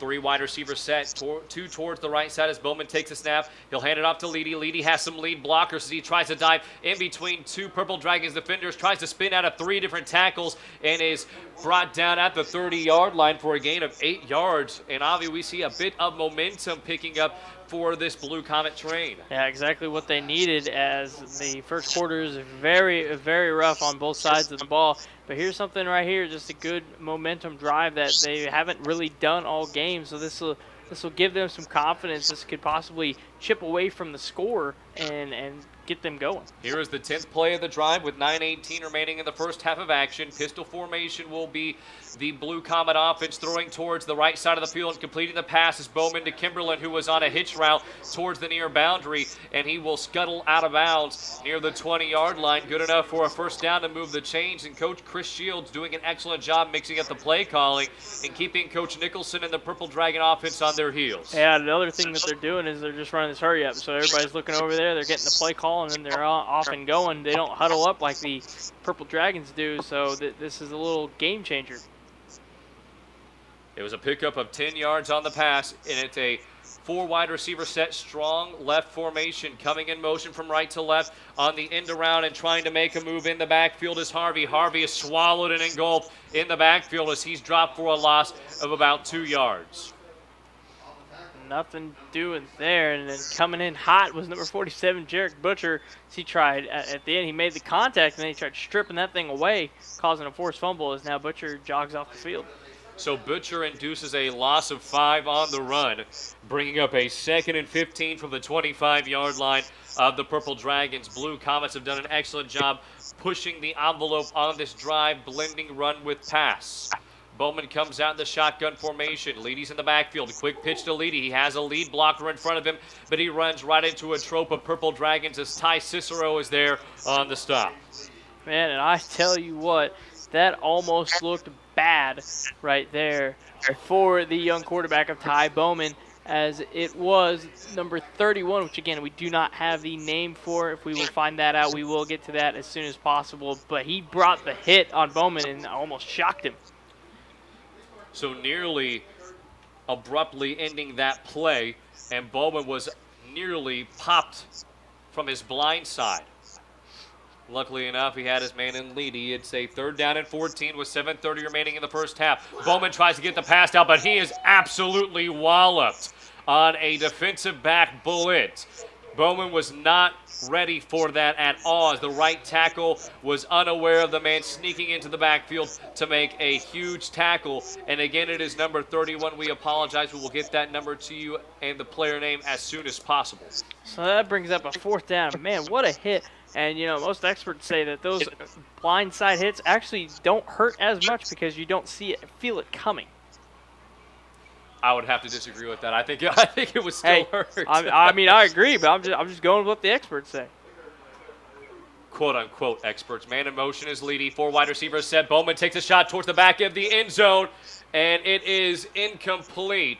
Nearly a catch. It was man-to-man coverage on the near side of the field, as it was almost Kimberlin wrangling in the football, but good defensive coverage by Rolls, which will bring up a 4th down and 14. Or, excuse me, a turnover on downs. So there is a bit of momentum for that Dragon defense as they got walked on a little bit there all the way down the field, and then tightening up the defense and then shutting them down as they tried heading into the red zone, and now it is the offensive turn to get the ball and go downfield. So from the Purple Dragon 24-yard line with 7:20 remaining in the first half of action, it will be Chase Curtis and company again. Last time out, it was the waning seconds of the first quarter of play, so it's nearly been 5 minutes game time. The Purple Dragons have not been on the field. Pitch towards the right side. Here's Jelani Long. He bursts forward. He's at the 40. Towel comes off. He's inside Blue Comet territory, past the 50 and to the 46-yard line. A monstrous run from Jelani Long as he picks up 30 yards. You know, I really loved how you stopped right there for a second and yelled, "Towel comes off." I like that. That was awesome.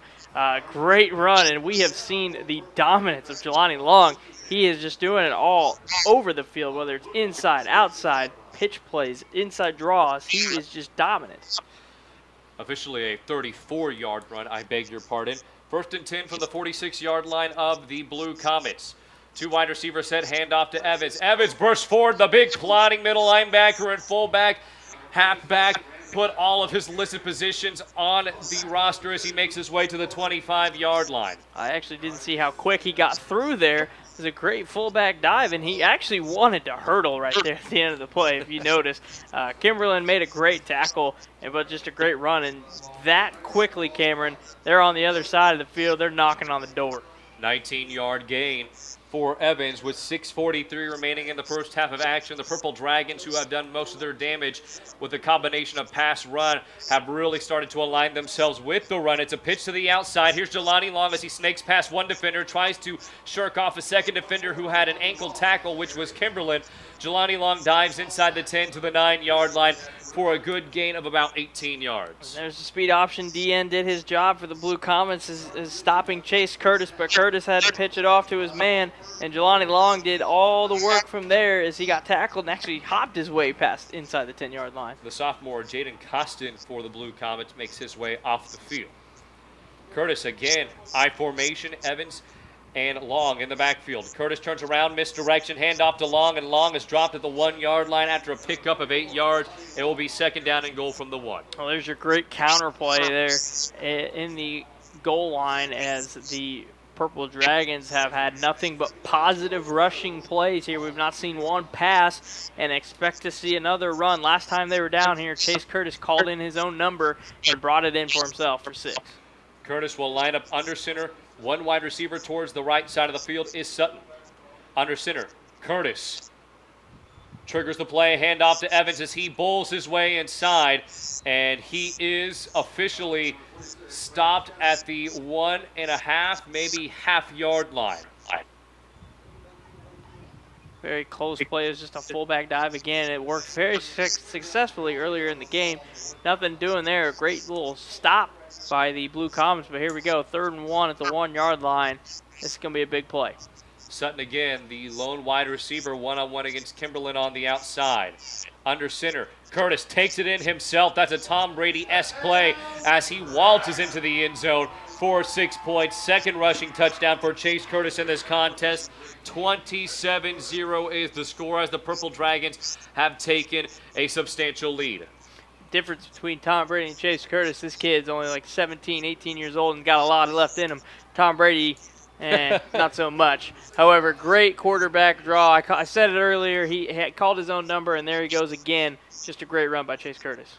Curtis scores from 1 yard away. Nathan Neef awaits the snap. Kick is down. Kick is up. And it is good as it splits the pipe. So, with 5:05 remaining in the first half of action, 28-0 is the score. Chase Curtis, he calls his own number. Number 18 scores from 1 yard out to make the score 28-0. ESPN 100.7 will step aside for 30 seconds and bring you back more lively action from Hutchinson Field. No one wants to file for bankruptcy, but a wage garnishment can make it hard to pay the rent, pay the pharmacy, or even feed the family. Bankruptcy can be a viable option to help families cope with unfortunate and unforeseen financial hardship. Call Steve Stockert at Wilbert & Towner, 620-231-5620 for a consultation to find out if bankruptcy is the right choice for you and your family. Call today. Wilbert & Towner, a full-service law firm, 620-231-5620. We are a debt relief agency, helping people find the relief they need in bankruptcy. Now back to Dragon football.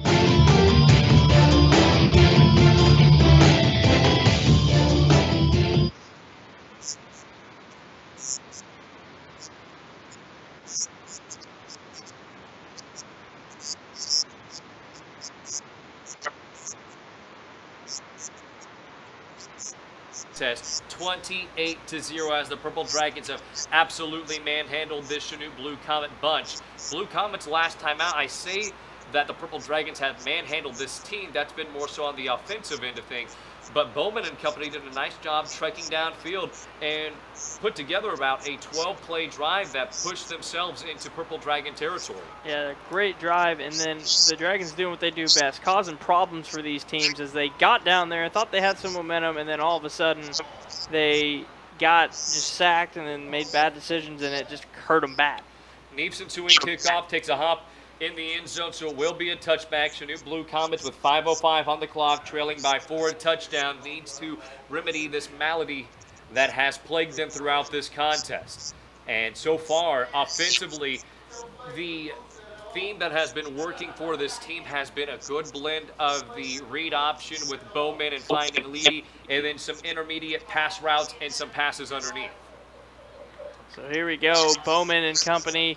They had a great drive like we mentioned. They're wanting to do something here. They have 5:05 left on the clock to get something going. Jack Richard to the right of Bowman, flanking him. 3 wide receiver set, 2 towards the far side of the field. Handoff to Richard. The plotting fullback is wrapped up around the ankles. Good tackle by Johnson as Richard had an open field ahead of him as there were 2 safeties deep, but the wide receivers able to pick up most of the cornerbacks. It would have been a one-on-one matchup in the open field, but Johnson able to stop it.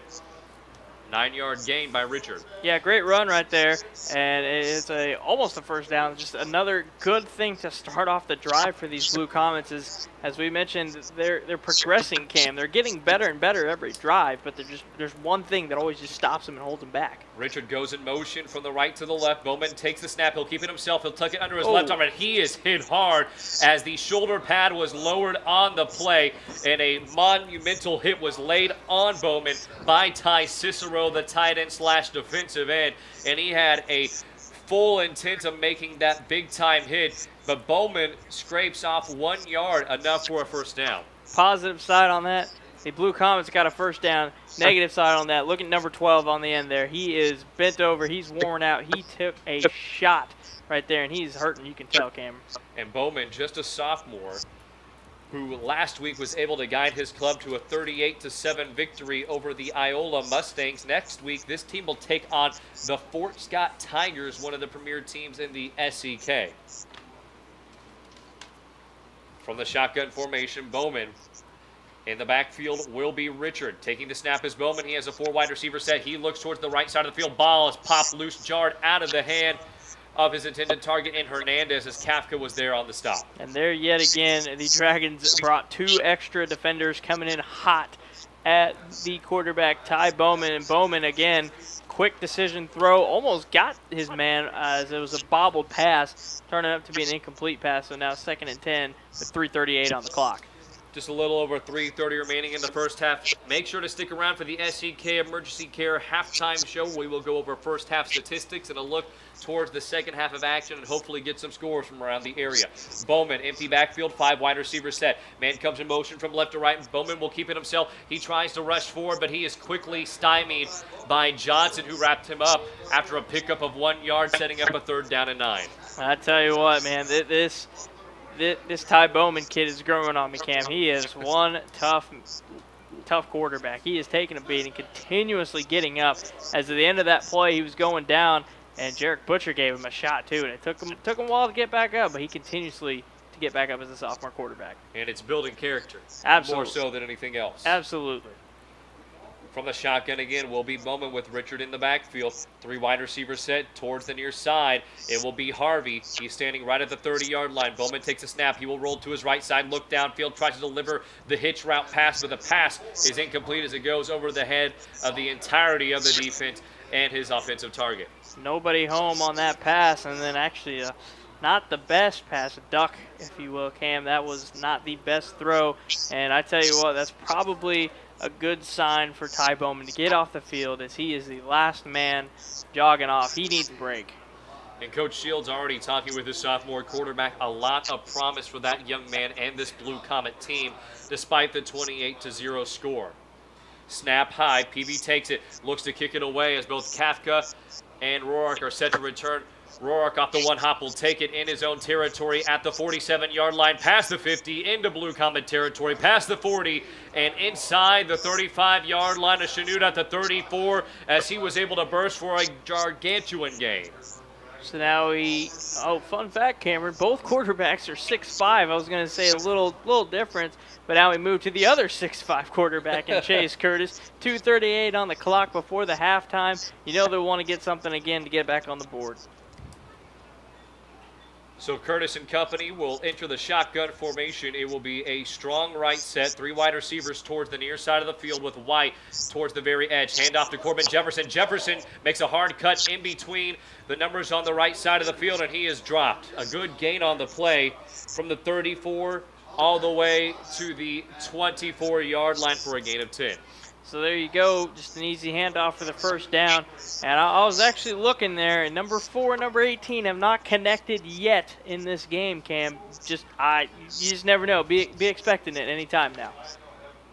Chase Curtis against Harrisonville, 290 yards. Dylan White caught 165 of those yards. Hand off to Corbin Jefferson and a good defensive stop in the backfield as shrugging off one offensive lineman and sneaking his way into the backfield was Braxton Reed, the junior offensive lineman / defensive lineman, and his physical dimension, 6'4", 250. That's another promising specimen for Coach Shields. Wow. couldn't have said it any better, man. What a great play by Reed as he read that all the way, as it was almost the same play call from the Purple Dragons trying to get it to the outside. Nothing doing, so now it's a 2nd 11. Clock continues to wind down. We're at 1:40. Night has hit us. Light illuminates Hutchinson Field with 1:40 remaining in the first half. Curtis will immediately roll towards his left side. He looks downfield, delivers a strike, caught at the 12-yard line, and now lowering his shoulder, trying to pick up additional yardage after the contact is Landon Conrad. And now inside the red zone are the Purple Dragons. Absolutely great play right there by Chase Curtis on the run, tossing it over to his man Landon Conrad. And we actually saw that play a lot in the first game that these guys had. They did that rollout quarterback throw, and it was very, very successful, and then they started heaving it. And now it's one-on-one towards the right side of the field. This is more power back situation as Crispin von Winkelpleck is the fullback with Corbin Jefferson in the backfield. And it's Rolfs one-on-one on the outside. Curtis keeps it himself on an option read, pitches to Jefferson. Jefferson carves out the defense, but it looks like he was undercut, flew through the air. His knee may have landed at the 1 or 2 yard line. Still a good run of either 9 or 10 yards. From our perspective, it's difficult to see exactly where he toppled to. Yeah, a little bit tripped up there. They're going to rule him as a 2nd down, and they're going to put him at the 3 yard line. So just keep hacking on the inside to get that speed option is what they've ran past couple times during this goal line. 2nd down and 2 from the 3 yard line. A gain of 8 yards by Jefferson. 1 wide receiver. It will be Sutton on the near side of the field. Curtis turns around. Here's Jefferson, and he has stood up. He may have been past the pylon. No, he was not. What a monstrous hit made, as there was a huge thud on the tackle. We were unable to see the number, but man, Corbin Jefferson looks like he ran into a brick wall. Yeah, this is just a jump ball right there as he tried jumping into the end zone. He was stuffed immediately, and now the referee is calling a timeout. Looks like they're going to bring out the chain gain for a measurement. So the summary for the Pittsburg High Purple Dragons scoring. First drive of the game happened to be into the possession of the Blue Comets, as it will be a 3rd down officially. But Bowman was intercepted by Chase Johnson as Ty Bowman, the sophomore quarterback, was hit hard on the side, and it was returned from 39 yards away for the touchdown. Chase Curtis on the ensuing drive fed it to a senior halfback in Jelani Long from 39 yards away. Curtis with 2 rushing touchdowns since. So it's going to be, clock continues to wind down here. Curtis calling his own number yet again on a quarterback draw, and it's a touchdown for the Dragons. So Chase Curtis scores from 1 yard away to now make the score 34-0. 3 rushing touchdowns for Curtis in this first half of action. So Nathan Neef will make his way back out onto the field for the last time for a PAT in this first half, barring any turnovers by the Blue Comets and potential touchdowns by the Purple Dragons, as Neef's kick is up and it's able to split the uprights. So now the score jumps to 35-0. Last time these two teams played, the final score was 44-0. Last year, Chanute was shut out 3 times. One of those 3 times to the Purple Dragons. We'll see if that trend continues with 31 seconds remaining in the first half of action. 35-0 the score. Chase Curtis, 3 touchdown performance in the first half. We will step aside for 30 seconds and bring you back more action from Hutchinson Field. You're listening to ESPN 100.7, your sports headquarters. If you want to improve your basketball skill set, you need to attend one of the Lane Lord basketball camps. Each camper receives individual attention and specific coaching adapted to age and skill level. There's something for everyone. A grade school camp for girls entering 3rd through 8th grade, a high school team camp available on 2 different weekends with both varsity and JV levels of competition, plus satellite camps throughout the summer. All campers receive instruction from head coach Lane Lord, head assistant Amanda David, along with former and current players. For more information, visit them online at LaneLordBBallCamps.com. Coach Lord and Coach David have seen tremendous success over the past several years, and they begin their recruiting at these camps, with over 20 former campers being signed. Visit LaneLordBBallCamps.com. Now back to Dragon football. This most likely the last kickoff of the first half, and there have been many for this Purple Dragons team. 5 to be exact, if the score is 35-0. PHS leads at home. as they look to advance to 2-0 on the season against the Chanute Blue Comets. As Neef kicks it away, the ball oscillates through the night sky, and as the ball rolls on its side, slicing through the air, it goes into the back of the end zone for a touchback. So Chanute will take over from their own 20-yard line for the last possession, most likely, of the first half. Hey, folks, make sure you stick around for our SEK Emergency Care halftime report, where we will go over statistics as well as keys to the second half of action. And Shelby White may be providing us with some halftime scores from around the area. And in addition, make sure to stick around post-game, where we will have head coach Tom Nicholson for the Pittsburg High Purple Dragons. In addition, the Campus Bookstore Scoreboard Show, hosted by Shelby White himself. It will be Bowman one last time, as to his left will be Leedy. Shotgun formation, 2 wide receivers set, 2 safeties hanging deep. An end-around play, handoff will be to Kimberlin. Kimberlin scorches forward towards the far sideline as he passes the 25. He's knocked out at the 26-yard line. Clock continues to roll. That might potentially be the last play of the half. Something good to end on there for the Blue Comets is they're getting the play called. They might not run this one as just a jet sweep as they're taking their time. 5 on the clock now. They actually might run this. Bowman, shotgun formation, time winding down. He will keep it himself. He darts forward, jolts in between the defensive tackles for the Purple Dragons. He has enough for a first down as he stopped at the 35-yard line, a gain of 10 yards. But at the half, Pittsburg High Purple Dragons, much to the effect of last week, have a large advantage at halftime, a 35-point lead against the Chanute Blue Comets, their former SEK league mates. We will take a 2-minute commercial break and bring you back statistics as well as first half analysis, and in addition, Shelby White back at our studio. We will be back with more Pittsburg High Purple Dragon football as well as the SEK Emergency Care halftime show right after this. You're listening to your sports headquarters, ESPN 100.7.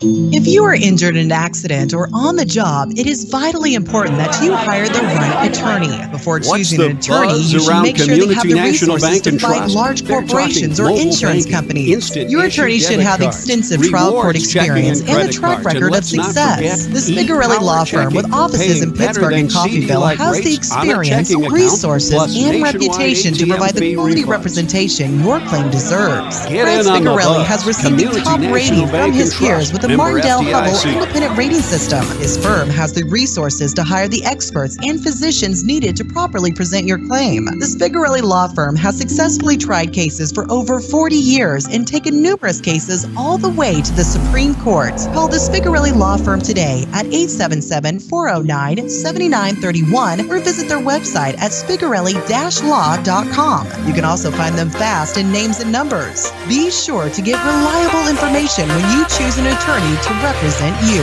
The true test of a great insurance agency comes when you suffer a loss. It's easy to take your premium, but Ray Ryan of Ryan Insurance of Pittsburgh knows that handling your claims is the most important service an insured needs. Claim is our chance to let the customer know that we'll be out there, not just that we sold them a policy, we'll also be there when a claim occurs to make sure it gets handled in an honest, respectable way. Ryan Insurance of Pittsburgh, a trusted choice agency. Find them fast in names and numbers. Hi, I'm Kendall Gammon. You may know me as a Kansas City Chief, but I'm also a proud graduate of Pittsburg State University. Pittsburg State offers more than 200 degree programs, small class sizes, and tuition so affordable it earned Pittsburg State a top 10 ranking on Washington Monthly's Collegiate Best Bang for Your Buck list. But don't take my word for it. Visit Pittsburg State and see why there's nothing like being a gorilla. Learn more at pittstate.edu/BA. It's the knowledge that you become. What does it take to have a truly positive reputation? At Vogel Heating and Cooling, we know reputation is earned. Every day we challenge ourselves to achieve more. By serving our customers' The reason why we're here is to make a difference. By providing top quality, energy-efficient ring equipment and service for Southeast Kansas homeowners. You belong. At Vogel Pittsburg Heating State and Cooling University is a ring factory authorized dealer and has been serving the area for over 20 years. Turn to the experts. Turn to Vogel Heating and Cooling. Now back to Dragon Football. Welcome to the SEK Urgent Care Halftime Show. I am Shelby White in the studios of 100.7. And we're going to get you some halftime scores or some scores from around the area. Over on the Missouri side at halftime, Webb City is leading Willard 41-3. Down in Oklahoma, Afton is leading Commerce 30-7. Also in Missouri, Sarcoxy is leading Liberal 14-8. Halftime down in Baxter Springs, St. Mary's Colgan is up 18-13 over the hometown Lions. In Neodesha, Oswego is trailing the hometown Neodesha football team 21-0. Neodesha up over Oswego 21-0. Halftime here in Pittsburgh, as you just heard, Pittsburgh up big over Chanute 35-0. Up Highway 69 in Fort Scott. Fort Scott is playing host to Independence. Fort Scott leads that one 36-0. In Coffeyville leads Parsons 32-14. Girard, hosting the Riverton Rams, leads the Rams 21-0 at halftime. Joplin playing host to Rolla, and Joplin leads that one 20-14 at halftime. Carthage playing host to the Central team out of Springfield. Carthage is rolling big time, 42-0 at half. And that one, Lamar, which you can listen to over on 101.7, is leading Monette 51-0 with a little under 5 minutes to go in the second quarter. Neodesha, as I already covered that score, as it is at halftime for Neodesha playing host to Oswego, with Neodesha being up 21-0. Prairie View, is hosting Iola. Prairie View leading that one 7-0 at halftime. Fredonia is hosting Douglas. The Bulldogs from Douglas are leading Fredonia 14-12 with a little under 2 minutes to go there. In Mount Vernon, Seneca is up 19-0 over Mount Vernon. We have a final in eight-man football. St. Paul beat Chatopa 48-0 at the halftime. Galena, playing host to Frontenac, leads 20-7 at the half. Humboldt, playing host to Cherryville. Humboldt leads that one 14-0 at halftime. In Oklahoma, Ketchum is up 14-6 over Fairland as they travel to Fairland. Halftime in Yates Center, the Yates Center is leading Northeast 6-0. Low-scoring defensive match there. Wyandotte playing host to Kansas. Wyandotte and they are tied 6-6. More Oklahoma football. Afton up 30-0 over Commerce in the second quarter. Little interstate football here with Pawnee, Oklahoma hosting the Columbus Titans. Pawnee leading that one 14-6 in the second quarter. Halftime in Lebec County, Andale is over the Lebec County Grizzlies 18-0. We'll give you one more Oklahoma score, and then we'll send it to a quick 2-minute break. The Jay Bulldogs are hosting the Grove Ridge Runners, and Jay is up 14-7 with a little around at halftime. So we're going to take a 2-minute timeout, and we will send it back out to Cam Molina and Avi Sharma, your voices of the Pittsburgh Purple Dragons. This is the SEK Urgent Care Halftime Show. Watco Companies has been a member of the Pittsburgh community since 1983. Now a national freight transportation provider, Watco serves customers in 26 states by offering transportation, mechanical, and transload services. Whether transporting potatoes from Idaho, replacing rail cars in Iowa, or transloading rock in Alabama, Watco will never forget their roots because there's no place like home. Watco supports Pittsburgh community athletics and wishes all area teams the best of luck.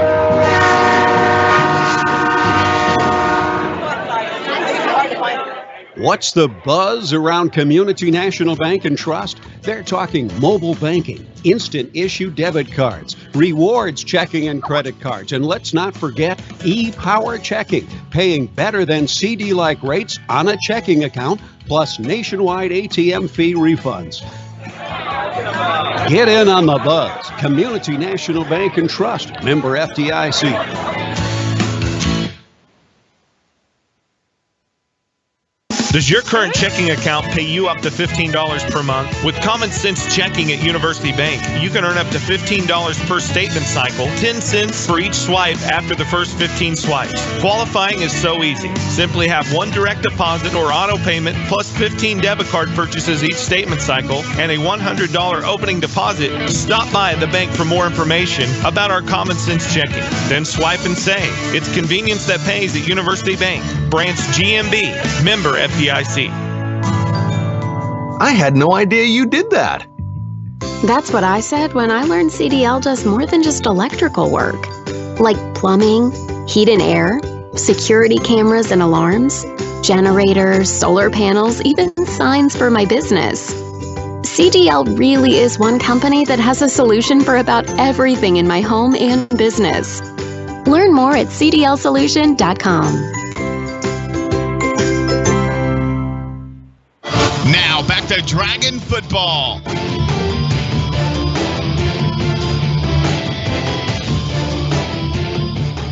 PHS marching band and flag bearers twirling the flags in the background on this beautiful Friday night. And it's been a beautiful performance for the Pittsburg High Purple Dragons at intermission. The score 35-0 as Coach Tom Nicholson's crew firing on all cylinders with Shelby White back at our KSHQ studios alongside Avi Sharma. I'm Cam Molina. We welcome you if you're joining us on the radio dial, the KSHQ app, or our YouTube stream.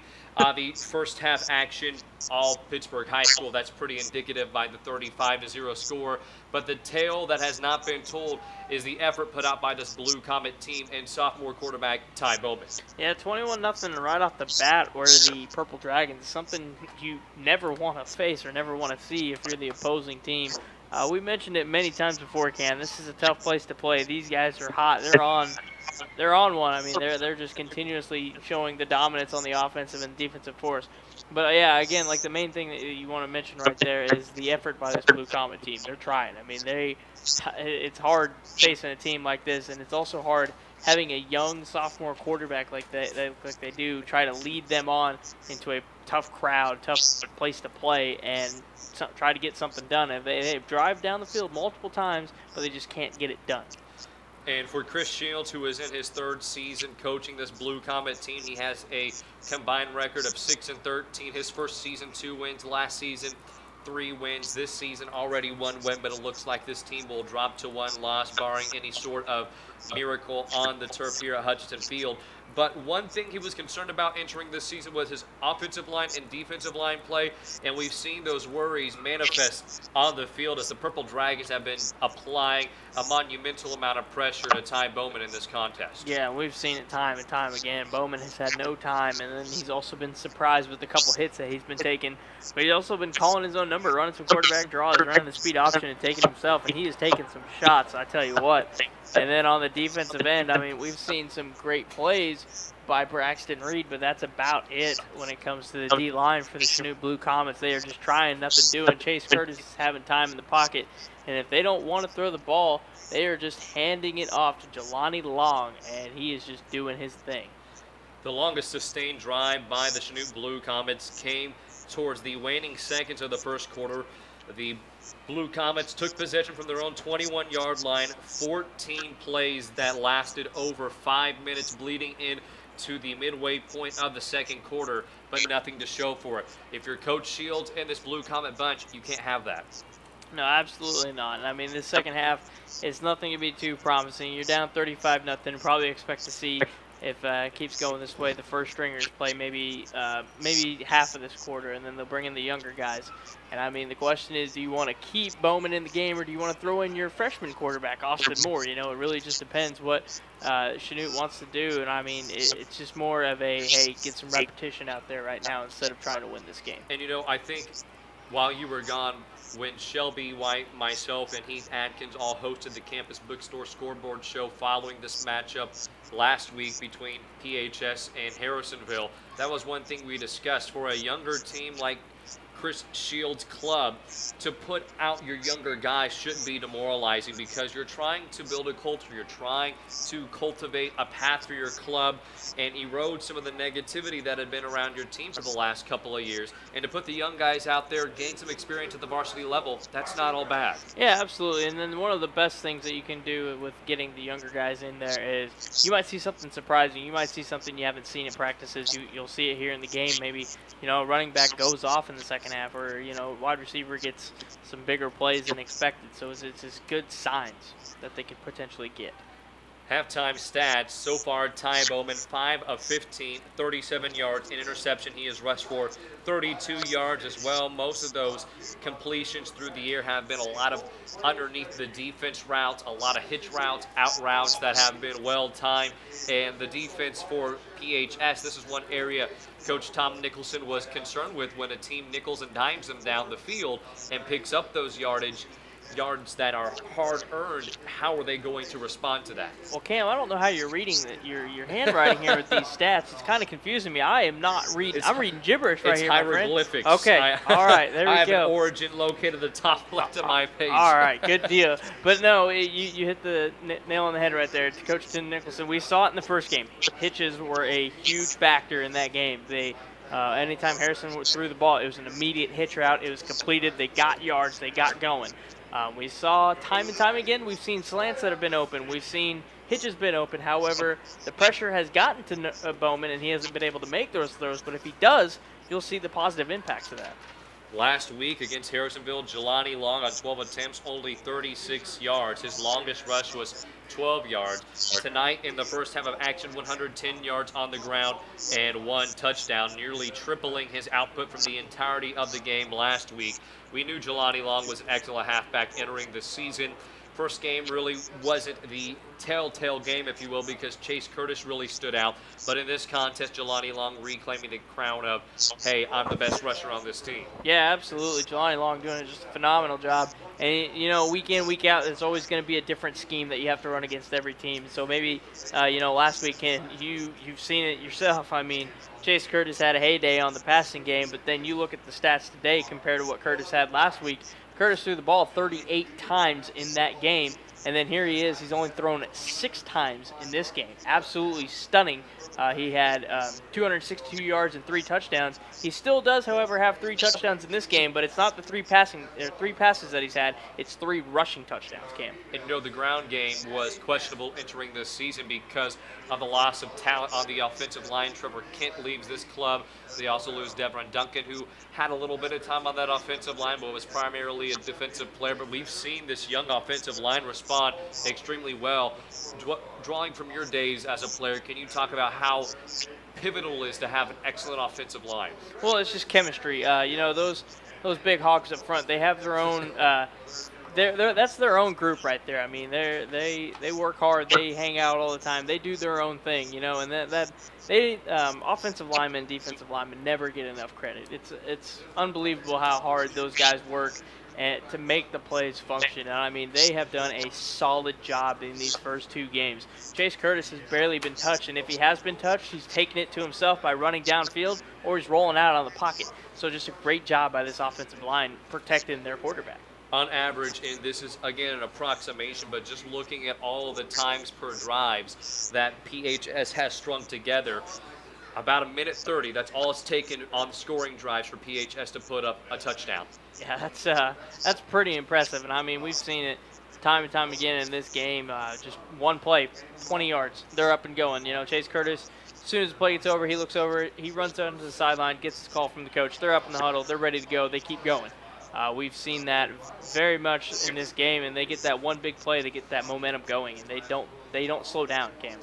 Extra statistics outside of Bowman and Long. Chase Johnson had an interception return for a touchdown from 39 yards away. Chase Curtis in this contest, again, as you said, Avi, last matchup he had 38 passes for over 260 yards and 3 touchdowns, far more reserved tonight, as he's 3 of 6, 62 yards through the air, an interception thrown, 15 yards rushing, and 3 touchdowns. Most of those near the goal line and red zone.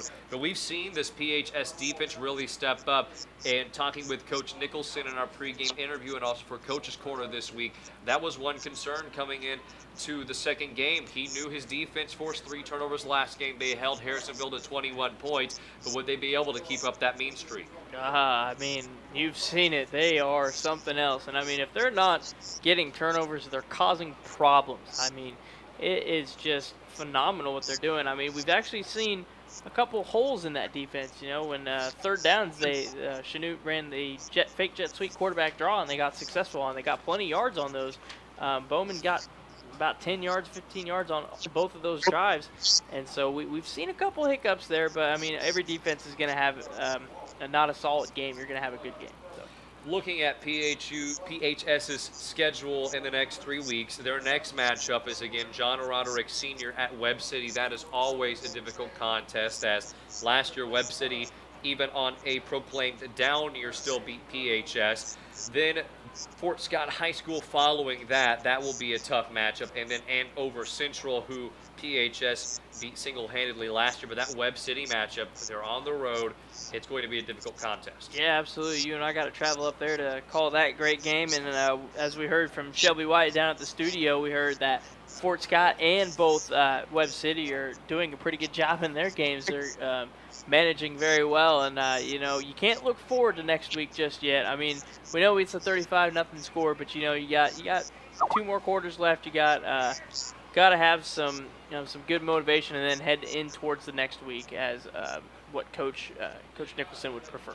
One more quick plug before we throw it back to Shelby White at the studio and then back for the kickoff of the second half. Make sure to tune in at 5 p.m. tomorrow for the Pitt State festivities, as Eddie Lomshak as well as Mike Snow will be joined by several characters, as it is Paint the Town Red Week here in Pittsburg, Kansas.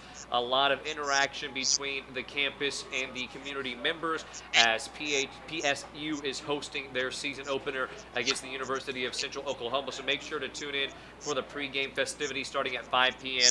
on ESPN 100.7. We will step aside 2 minutes, toss it back to Shelby White, and then come back to Hutchinson Field for the beginning of the second half of action. You're listening to Pittsburg High Purple Dragon football on your sports headquarters, ESPN 100.7. Now accepting new clients. At the Pet Care and Surgery Center, Dr. James Clark believes all of our pets deserve kind, humane, and loving treatment. From a simple checkup or rabies vaccination to performing major surgery. Plus, Dr. Clark has boarding, grooming, nutrition, and wellness checkups. Dr. James Clark can provide that loving member of your family with the treatment they deserve. Call 620-308-6454 to set up an appointment or simply visit petcarecenter.org. Pet Care and Surgery, making a difference. Larry Barrett Body Frame and Towing can tow all cars, trucks, and some semi-tractors and trailers in town or cross country. Larry Barrett has emergency wrecker service for all accidents, 24-hour towing. Been in an accident? Then call the pros. They have quality auto body repairing and painting from certified technicians for all major and minor repair jobs, and they can deal directly with the insurance companies, taking the stress out of your life. Go to barrettbodyframe.com or stop in and see them at 1601 East 27th Street Terrace or call 232-9400. That's Larry Barrett Body Frame and Towing. Customer service first. See them fast in names and numbers. Hi, this is Dr. Brent Cousins with SEK Urgent Care. When you're sick, when you're injured, or when you just don't feel like yourself, SEK Urgent Care is here for you. Let our skilled providers treat your non-life-threatening illness or injury at a fraction of the time and cost of an ER visit. Located at the corner of Centennial and Broadway in the Meadowbrook Commons. Open 7 days a week for your convenience. SEK Urgent Care, where your family and time matter. Find us fast in names and numbers.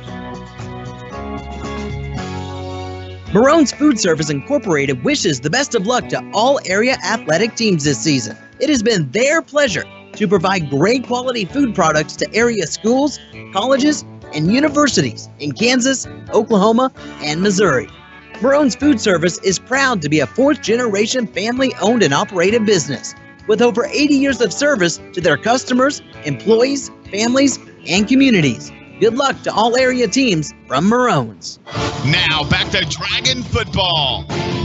Welcome back inside the sports headquarters studio. I am Shelby White. Give you a quick rundown on some halftime scores around the area. Andale is up over Lebec County 18-0. Galena playing host to Frontenac leads Frontenac 20-7. Galena over Frontenac 22-7. Rolla making the trip to Joplin, where Joplin leads over Rolla 20-14. Joplin 20, Rolla 14. Humboldt playing host to Cherryvale. Humboldt leads that one 14-0. Humboldt is shutting out Cherryvale 14-0. Colgan making the trek down 69 Highway to Baxter, where they are leading the Baxter Springs Lions 18-13.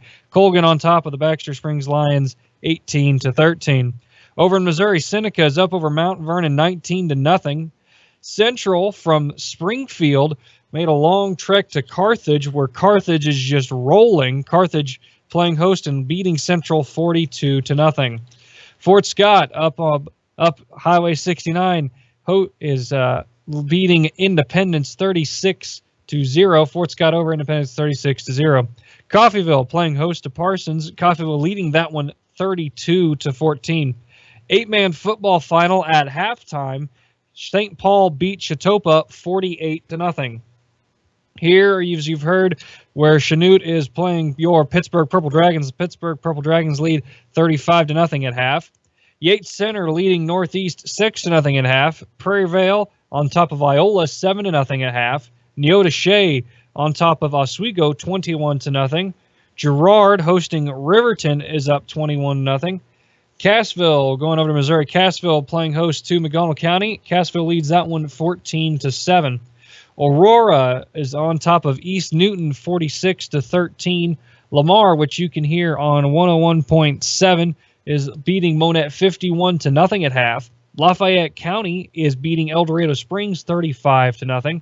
In Oklahoma, Wyandotte is beating Kansas 12-6 at halftime.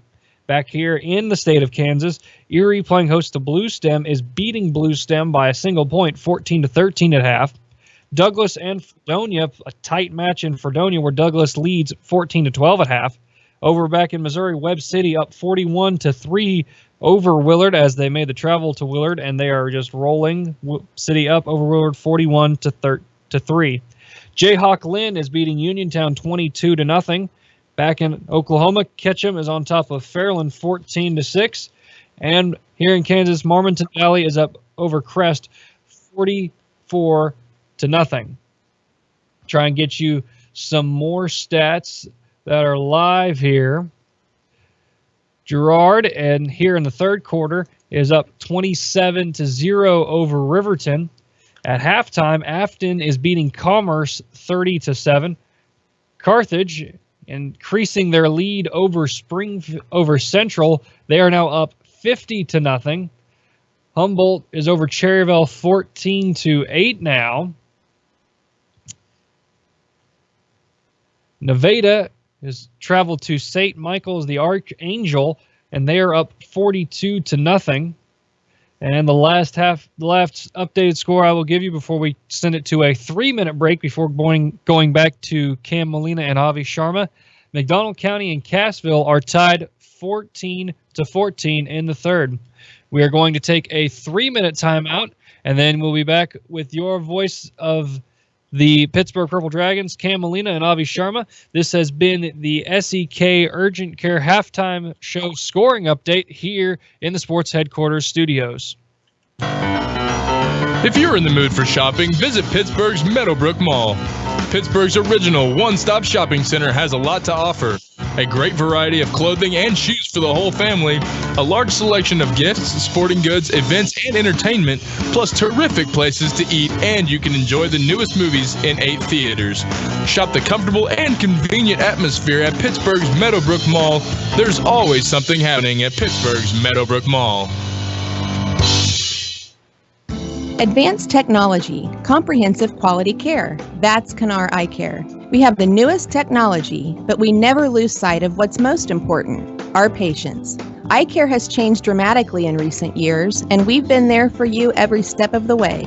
At Canar Eye Care, patients spend time with doctors. Total eye care from contact lenses, including bifocal contacts, treatment of disease, and surgical co-management. Canar Eye Care, the clear choice. Find them fast in names and numbers. Welcome to Orthopedic Specialists of the 4 States. Neck to toe, the largest and most comprehensive orthopedic and sports medicine care group and facility in the region, only minutes from downtown Joplin.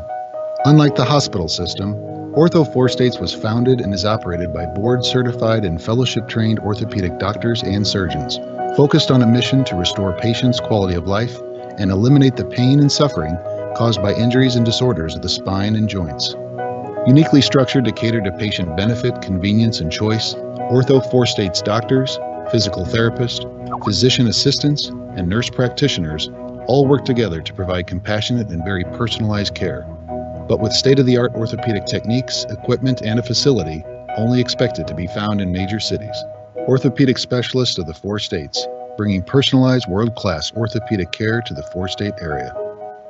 Thank you, Ortho 4 States, for fixing my spine and letting me cheer again. Now back to Dragon football.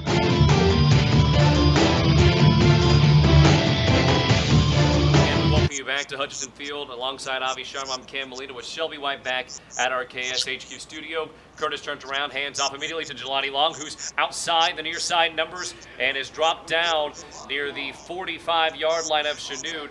We apologize for being right in the middle of action, but there was some very interesting interactions happening as the officials pulled all team captains into center field, and I think they were having a sportsmanship meeting, which really threw off our commercial breaks. Again, we apologize, but now it is 1st down and 10 following the run by Long. Von Winkelplex started the drive with a 10-yard run as well. The drive began from the 30-yard line of the Purple Dragons. Ty Cicero comes in motion from left to right. Curtis rolls out towards his right side. He keeps his head down, ball tucked right shoulder. He's past the 40 to the 35, rounds towards the far sideline and is out of bounds at the 39-yard line of the Blue Comets for a run of 6 yards. So what we've seen is just dominant running by the Purple Dragons here. As you probably won't see too many passes here. They'll just run the clock down as much as possible. Clock is not continuing, so remember that as of right now. It will be a 1st down and 10 with 11 minutes remaining in the 3rd quarter of action. Chase Curtis will come out in an I formation with Crispin Von Winkelpleck as the fullback. Jelani Long, the deep back, 2 wide receivers offset, handoff to Von Winkelpleck. Von Winkelpleck continues to chug his back facing towards the defensive line as he falls backwards inside of the 30-yard line at the 29 for a run of 4 yards. Not your typical way of running a fullback dive, as he was trying it backwards as he was tripped up and just continued to keep moving. That's a great run to get something out of nothing there, Cam. He looked like one of those old Looney Tune cartoons where he slipped on the banana and was just trying to regain his balance as it's a 2nd down and 6, 10:30 remaining in the 3rd quarter of play. 35-0 the score. The Purple Dragons in command of this contest. Again, Crispin Von Winkelpleck, he has some space in between the numbers. He's past the 25, inside of the 20 at the 19-yard line as he bursts forward for a 10-yard gain. Running it the right way is Von Winkelpleck as he gets even more positive yards. He trucked a couple defenders and almost trucked his own defender there to keep going. 24 yards rushing on 3 carries on this opening 3rd quarter drive for the Purple Dragons.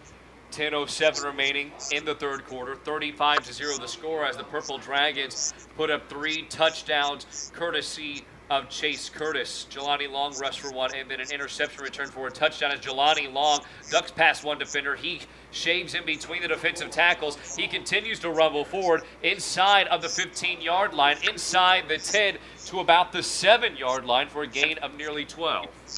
That's a great run right there, and I thought the play was stopped early as Jelani Long just kept going, and he got it all the way down to the 7-yard line. So clock continuing to run here. We got 1st and 7 for the Purple Dragons. And Long really carved out the defense on the play. He had a hard cut in between the hashes to pick up additional yardage. Curtis again will line up under center, I formation. Von Winkelpleck to the left of Curtis. Immediate turnaround. Deep pitch to the backfield. Jelani Long has an edge seal, dives towards the pylon and into the end zone for 6. An easy rushing touchdown for Jelani Long, probably the easiest touchdown he will have this season. He had a little bit of an exclamation point at the end of the play as a Chanute defender came up to stop him, and all Long did was lower his right shoulder, extended his right forearm, and threw the defender aside. Yeah, just get out of the way if you're facing Jelani Long right now. He is doing a great job running the football. Just a dominant performance here by the Purple Dragons. With 9:23 remaining on the clock. It will be a kick by Nathan Neef. Snap. Kick is down, up and good, as Nathan Neef is able to kick the pigskin in between the uprights to make the score 42-0. It was a drive that lasted just over 2.5 minutes, and in total, 7 plays, and it was capped off with 2 runs by Jelani Long.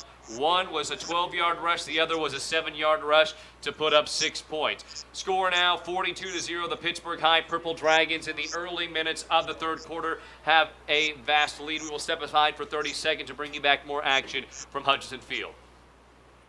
Since 1945, Tri-State Building has been helping build the 4-state area, providing quality construction services and dependability at competitive prices. Tri-State Building has a reputation as a general contractor and an authorized Butler builder, which holds experience, quality, and reliability above all other considerations. Tri-State Building has built a multitude of projects and is your full-service design build contractor that can take you from concept to grand opening. For an honest and proven contractor, call us, Tri-State Building.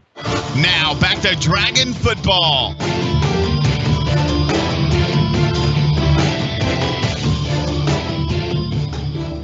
Play drive that resulted in a 7-yard sachet into the end zone by Jelani Long. Makes the score 42-0 with 9:23 remaining in the third quarter of action. PHS leads it at home as they are in pursuit of a 2-0 record to begin this season. Next week on the docket, Webb City for a decisive matchup as Nathan Neef is set to kick the football away. On the opposite end will be Kimberlin as well as Harvey. Neef raises his right hand as the student section for the Purple Dragons shrieking to the top of their lungs. Neef sends this one away, a booming kick that sails through the night sky. A beautiful canvas lit up by the Hutchinson Field lights. Catching it is Harvey, as Harvey will slash in between 3 to 4 different PHS special teams unit players. He's wrapped up at the 25 and stomped down officially at the 26. So here we go for the Blue Comets of Chanute, as it looks like they might be mixing it up here, Cam. And it seems that Corbett Kimberlin, the senior, will now act as the quarterback, at least in this formation. We don't know if it's Wildcat yet, as it's a 3 wide receiver set, 2 towards the near side, and then it's a bunch formation on the far side. Kimberlin claps his hands together, takes a snap, immediately looks to the far side of the field, completes a pass. It's a wide receiver screen, caught by Harvey.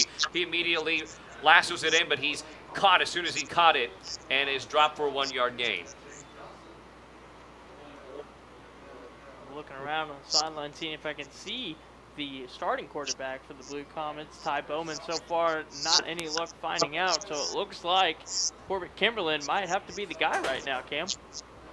And it appears to be so. And I don't think it's so much Bowman has an injury, although you don't see him on the sideline.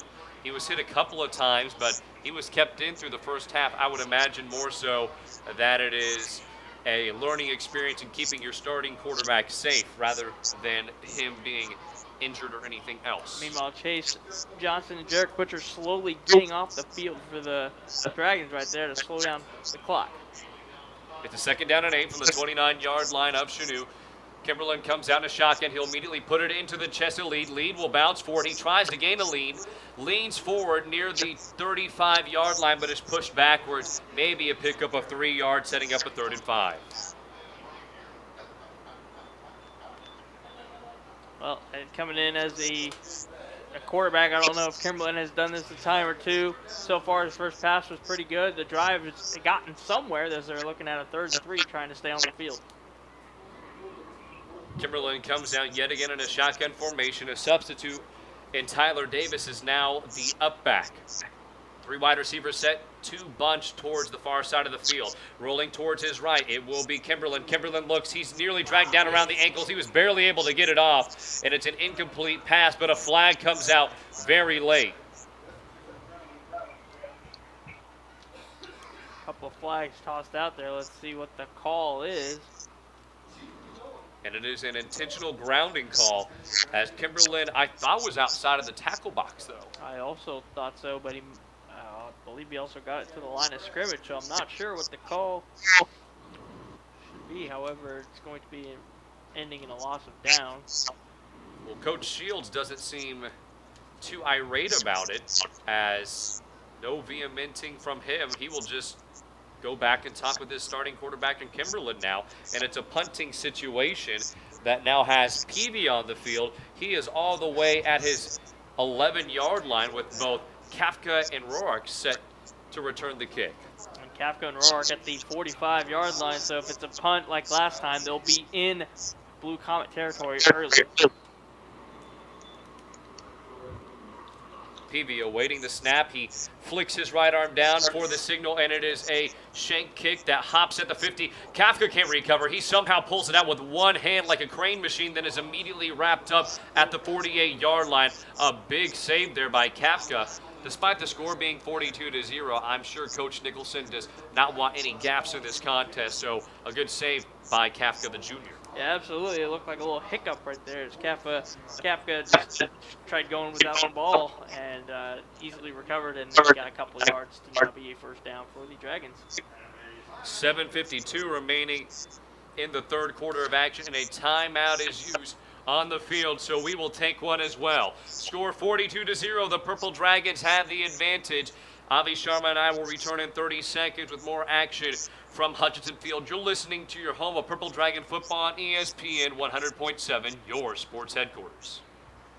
It's game time all across the 4 states, and Frank Fletcher Toyota here in Joplin is here to cheer on every tackle, touchdown, set, and spike. That's why on behalf of the Kansas City Dealers Association, we've had the opportunity to share over $50,000 this year to support schools and local charitable organizations in the 4 states. For our team, it's always been about giving back, and Frank Fletcher Toyota applauds the hardworking and dedication of our educators, coaches, parents, and student athletes. Frank Fletcher Toyota is proud to be the #1 volume new car dealer in the 4 states and an 8-time Toyota President's Award winner. So this season, come check out the full lineup and give us an opportunity to show you what an award-winning guest experience looks like. Our best deals on the best cars in America are only at Frank Fletcher Toyota, Joplin. Now back to Dragon football.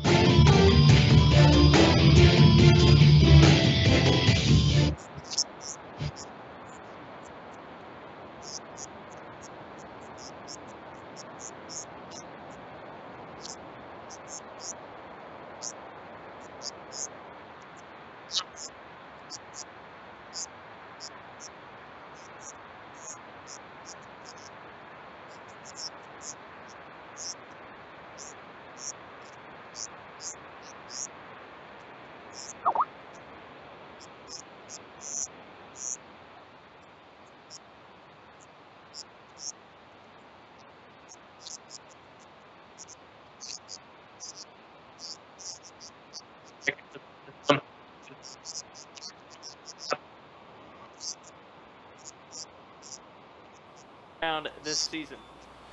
So it will be a 2nd down and 4. Ball is loose on the play, and now it's a scrum at the 34-yard line of the Chanute Blue Comets. And in the thicket of everything, it looks like the Purple Dragons have recovered, luckily. And on the handoff, I wasn't quite sure who had the football, as Corbin Jefferson was on the sideline. And now we will have an official timeout as the ball is currently spotted at the 37-yard line. As Dylan White comes off the field, Rourke comes off the field. Actually, they will just meet with Coach Nicholson. But now coming off the field will be a youngster, number 25. We do not have his name, so I do apologize for that. But number 25 is making his way off of the field. I think he was the halfback on the play that just mishandled the football. However, it looks like it will be more of a chain gang situation as the officials are trying to gather whether or not it is a first down or not. It will be a 3rd down situation. The halfback on the play was Brett Freeman, the junior.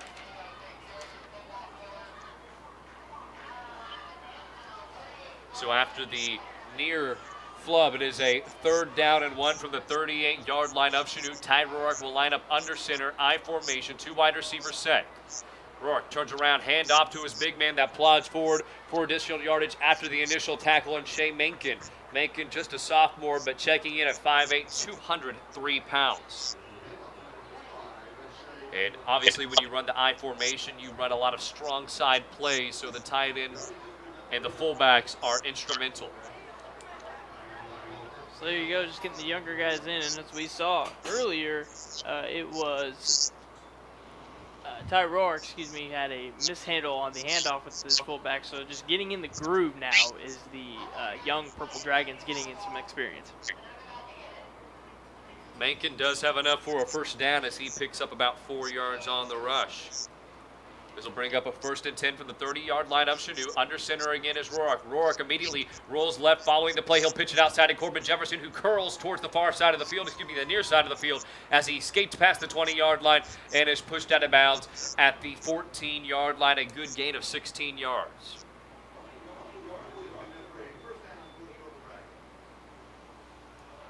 And now we're seeing a flurry of new players make their way out onto the field for this Purple Dragon team. The tight end and Trevor Stover, the sophomore, is now into the action. And Coach Nicholson does a nice job of nurturing his young players and cultivating a lot of positive ideals for his team. And now there's an injured player for Chanute who is on Pittsburgh's sideline, who is being helped off of the field. And Coach Chris Shields is standing outside of his coach's box near the 30-yard line of Chanute, waiting for Briley Peavy to make his way over. Peavy, the punter, and he's been on 1 or 2 running plays. Just a sophomore, makes his way over towards the sideline. And you never like to see a player injured, especially with these circumstances. It's a 42-0 lead, just under 6 minutes remaining in the third quarter of play, as a Ty Roark-led Purple Dragon Club began this drive from the Chanute 46-yard line with 7:52 remaining. So it's nearly been a 2-minute drive.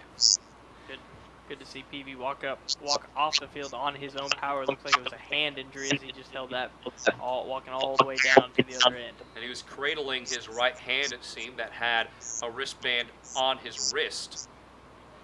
As the white cap blows the whistle, the play clock is at 15 seconds. Game clock is stopped with under 6 to go. Ty Roark will line up under center with a fresh set of downs on the 14-yard line. Strong left formation with Corbin Jefferson in the backfield.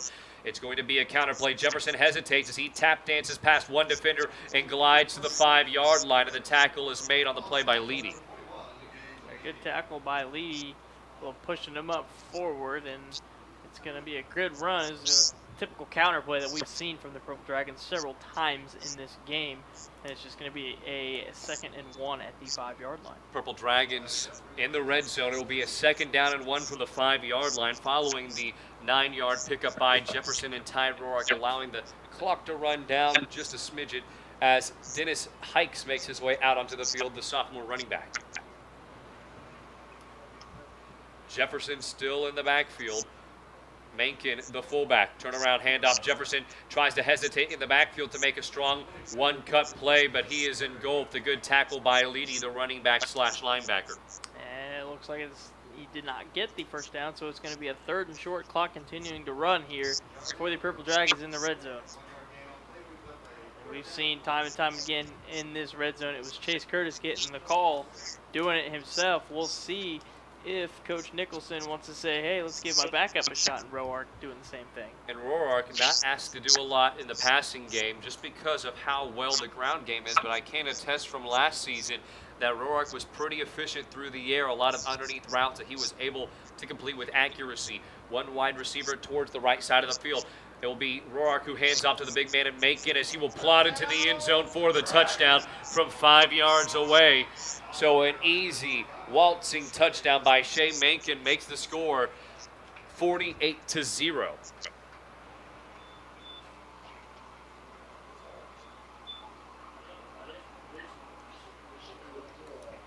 And now there comes a time when a coach decides, do we stop putting up points, and in which situation maybe we just start running towards the sideline and sliding for the time to run out. And Coach Nicholson has never been guilty of poor sportsmanship. He is quite the opposite, a very amicable coach. So I'm assuming after this kick by Nathan Neef, we will see more or less of that. Nathan Neef, snap is down, and the kick is well off as Neef shanked it towards the left side, well under the crossbar. That is 2 missed PATs by Neef. And I don't think Coach Nicholson is too pleased about that, as the special teams unit will most likely have some work cut out for them in practice this week as the score increases 48-0, 4:26 remaining in the third quarter of play. PHS leads it following the second unit fullback and Shea Mankin bursting into the end zone from 5 yards away. We will step aside for 30 seconds and bring you back more action from KSHQ ESPN 100.7, your sports headquarters. Jocksnitz has all your hometown needs to get you geared up for the football game. New Pitt State gear has already arrived, such as hats, tees, sweatshirts, license plates, koozies, and even tees for your dog. We are your stop to make before headed to tailgate. There's only one Gorilla Nation, and there's only one Gorilla Gear headquarters, Jocksnitz Sporting Goods.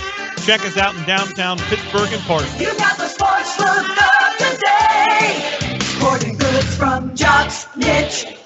Now back to Dragon football. Welcome back to ESPN 100.7, your sports headquarters. If you're just joining us on our web stream on YouTube as well as the KSHQ app or even on the dial, we welcome you in for the first time with Shelby White back at our KSHQ studios alongside the always outstanding Avi Sharma. I'm Cam Molina. PHU has dominated this contest, 48-0 the score. Currently leading the visiting Chanute Blue Comets, their former nemesis in the Southeast Kansas League, and it was the second unit fullback in Shane Mankin who was able to pop it in from 5 yards away. It was a 7-play drive that lasted just over 3 minutes, 20 seconds, and the punt return as Neef kicked, or the kickoff return as Neef kicked it away, was muffed momentarily by Harvey at the 5-yard line. Harvey scooped it up, but it was far too away as a wall of Purple Dragons came closing in and snatched him up inside of his own 15-yard line. So the Chanute offense, which has struggled in this contest, bringing in their second-string quarterback in Kimberlin, will now make their way out onto the field. They will begin this drive from their 11. And Cam, I do see a player over on the other sideline without a jersey on, with game pants on, holding a ice on a arm. I don't know if that is Ty Bowman, but it looks like they're going to have to be playing this game, the rest of this game without him. Kimberlin will line up from the shotgun formation. In the backfield with him will be Jack Richard, the senior. 3 wide receivers set, one towards the near side, hand off to Richard as Richard quickly sweeps towards the near side of the field, jukes out one defender, continues to roll forward, pinballs off another defender, and is pushed out of bounds inside of his own 20-yard line. Ball spotted right at the 20-yard line for a gain of 9 yards. Richard able to dodge a couple Dragons right there. Luckily, it would have been a tackle for a loss. However, he got away. Second and short. Kimberlin again. 3 wide receivers set. Richard in the backfield will be an option read. And tucking it will be Kimberlin, and Kimberlin runs directly into a Purple Dragon defender as Clayton Hakey said hello, and a flag comes in late. Flag is thrown at the 20-yard line, and now we'll see a disbursement between the Blue Comet players and the Purple Dragon players as the Whitecap official steps up. And it is unnecessary roughness on the defense, so the offense will trolley forward a handful of yards to present a fresh set of downs. Not sure what exactly the unnecessary roughness was. However, one of the referees got to Coach Nicholson to explain what happened. Regardless, it's going to be a first down and move them up tremendously. And here we go for the Blue Comets. It will be a first down and 10. Ball at the 37-yard line. Kimberlin from the shotgun formation. 3 wide receivers set, 2 to the right this time. Hand off to Richard. Richard continues to plow forward at the 40. He's into Purple Dragon territory at the 45 to 40. He breaks away, has a lot of room to run. Here's the daylight and the touchdown. A beautiful run of 63 yards to score. However, there is a flag down at the 35-yard line. Make that of 2 Chanute. now. Now 2 down. And now we are seeing Fernandez for the Blue Comets make what was the penalty face. His palms up, shrugs his shoulders as if he's in disbelief. It will be a holding on Chanute, which negates the 63-yard touchdown run by Richard. And then unnecessary roughness, I think, was going to be the second call. And there was no direction or no pointing by the official as to whom the penalty was on. I think it may have been both on Chanute, as the Whitecap official just looked over towards the PHS sideline. And Coach Nicholson saying that it is unnecessary roughness, I believe, on Chanute, and now a Chanute envoy makes his way from the huddle to talk with the officials to try to discern what happened. Hunter Leiden, the senior, is talking with a gaggle of officials at the 42-yard line as he just wants an explanation. Hernandez seemed distraught following the play, and Hernandez currently is hanging back inside of his own 25-yard line, and he is still in disbelief. So it's a holding on Chanute, as we knew, and then unnecessary roughness also on Chanute, unnecessary roughness on PHS, those penalties offset. So ultimately it will be a hold from the spot of the foul. So the ball is placed all the way back at the 24-yard line of Chanute. Talk about insult to injury. Yeah, huge play right there. They had something going. Got to the outside, and he didn't even look back. And then, however, it was the hold that is going to neglect that. And then not sure what happened towards the end of the play there that caused the both unnecessary roughness. However, both of them neglecting into canceling each other out. So the 63-yard touchdown burst by Richard negated. It will bring up a 1st and 23 from the 24-yard line of Chanute. And we've seen some very interesting interactions take place as we had this, I don't know if it was a sportsmanship meeting at halftime where both teams met at center field, and then this bizarre series that just occurred. It will be Kimberlin from the shotgun formation, 3 wide receiver set. Harvey comes in motion from left to right. It's a handoff to Harvey on the end around. He tries to blanket past one defender. He escapes, and now he's ushering himself down the far sideline. He's at the 40 and the 30. No one will touch him as he makes his way to the 5 and in for a touchdown. So go ahead and toss out the 63-yard touchdown. Instead, it's a 76-yard touchdown burst by Harvey. So just like that, they get it to the outside just like they did on the previous play, and it was a jet sweep, and they took it all the way to the house. And there's a little confidence booster there for you, Cam. So last time these two teams combated against one another, the score was 44-0 PHS, and Chanute was the victim of 3 shutouts last season, but now they will not be shut out tonight. And we will see the place kicker for the first time tonight in Jacob Adams. Adams, number 90, wearing his white attire with the Chanute logo, a giant blue C on the right side of his helmet. The kick is up, and it is beautiful as a high-arching kick makes its way past the orange flags that are hanging from the tip of the goalpost to make the score now 48-7 as Chanute is on the board following an extreme burst by the wide receiver on an end-around play. 48-7 the score. Chanute still trails with 3:29 remaining in the third quarter of action. We will step aside for 30 seconds to bring you back to Hutchinson Field. You're listening to the home of Purple Dragon football on ESPN 100.7, your sports headquarters. At Lindbergh Pharmacy, we care about your health.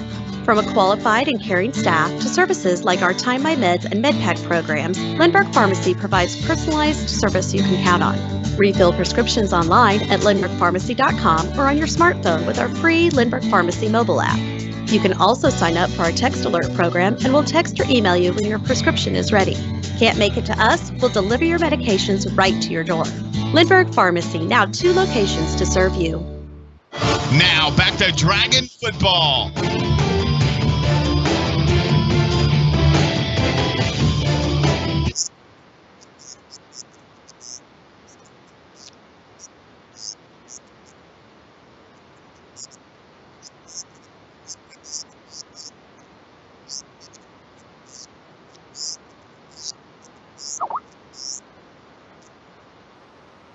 48-7 as PHS still holds a commanding lead as Adams will kick this one high into the sky. It will be really a squib kick that's picked up at the 25-yard line as Dylan Jordan is able to scurry and scrape past a few defenders as he scuttles his way inside the 35 to the 37. Dylan Jordan is number 31. So for those of you who have been with us throughout the majority of the contest, he was the man who we did not have the number 4. So Dylan Jordan has a couple of handoffs tonight as well for over 20 yards rushing, as Ty Roark will make his way back out onto the field. And he's also joined by Patrick Sullivan, the senior wideout. Yeah, we've seen nothing but ground and pound from these Dragons in the second half, and that's exactly what we'll probably see here again as they keep jamming that offensive line. High formation, fake handoff to the fullback. Instead, it's a delayed handoff to his man in the backfield, and Brandon Petty, the sophomore. And Petty, a larger halfback that's about 5'10", just shy of 180 pounds. He does not have the Jelani long build with those very long legs where he can stride out and hit his second gear with ease. But Petty definitely has a large torso, and we should see him be able to bowl over a few defenders in the upcoming years. Absolutely. You got to start him young, build him up, and then he's following in the footsteps of a great running back in Jelani Long. Obviously, the weight room and conditioning extremely important to football teams, regardless of area or design. And Coach Nicholson said his guys hit the weight room a lot this season. I formation again. Roark turns around, hands off right to his fullback, and trying to plow forward is Menken. Menken tried to shrug off a few defenders, but instead he was body slammed by 3 Chanute players. He's going to set it up for about a 3rd and 6. Long ways to go here for the Dragons, as they have not seen a situation like this in a while. So interesting to see what play call will be ran here. 3rd down and 6, 2 minutes remaining in the third quarter. Play clock at 17 seconds. Ty Roark finally dismisses class as he has offset backs in the backfield, or excuse me, to each of his sides. To his left will be likes of Petty, and a quick throw to the outside.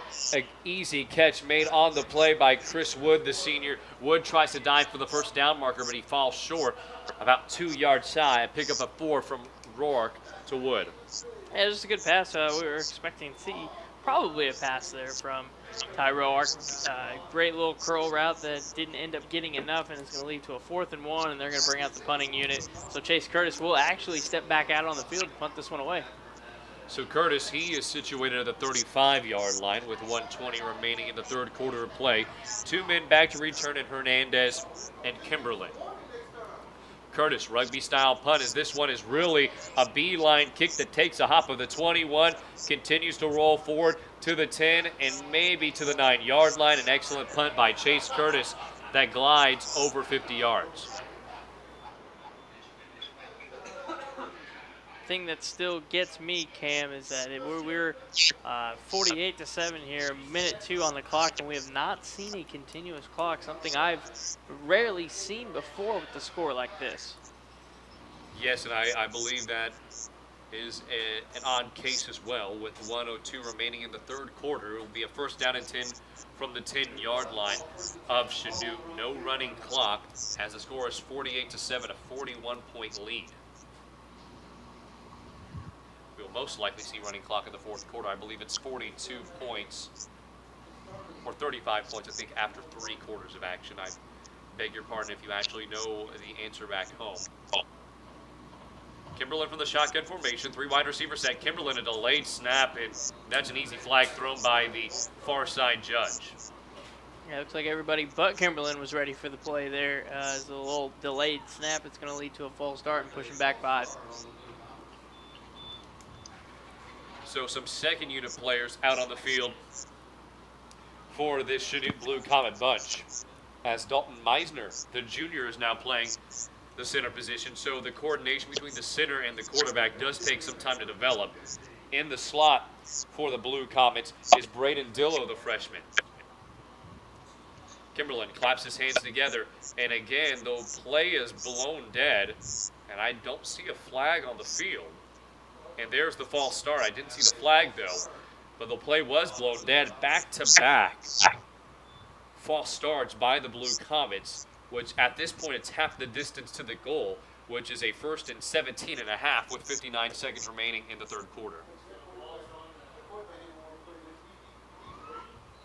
Interesting. 59 ticks to go in this third quarter of action. Kimberlin in his own end zone. 3 wide receivers set, 2 towards the near side.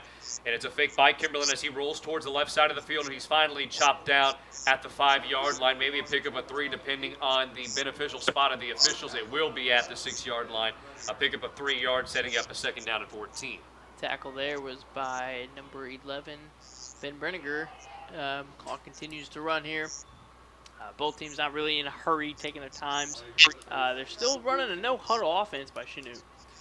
Kimberlin quickly gets down right beside his halfback as he takes the snap from the shotgun formation. He will quickly hand off to his halfback who tries to burst forward in Davis, but Davis is quickly wrapped up around the ankles and dropped for a minimal gain. They'll probably run one more play here before the end of the quarter. Not sure. They're not in any hurry as they are taking their time, as you do see Kimberlin run to the sideline, so that would have been the final play of the third quarter. We are 3 quarters through, and PHS looks like they are riding high, currently leading by 41 points as we head to the final frame of action. 48-7 the score. Pittsburg High School looking to claim their second win of the season at home. Prepare for Webb City next week. You're listening to the home of Purple Dragon football on ESPN 100.7, your sports headquarters. When you get engaged and need to pay for the wedding, when you have a baby and need to start that college savings account, it seems like the best moments in life can come with some real financial challenges. What's yours? At Commerce Bank, we find solutions so you can focus on enjoying life. Visit us online at commercebank.com or at a branch near you. Commerce Bank, challenge accepted. Member FDIC. Now back to Dragon football.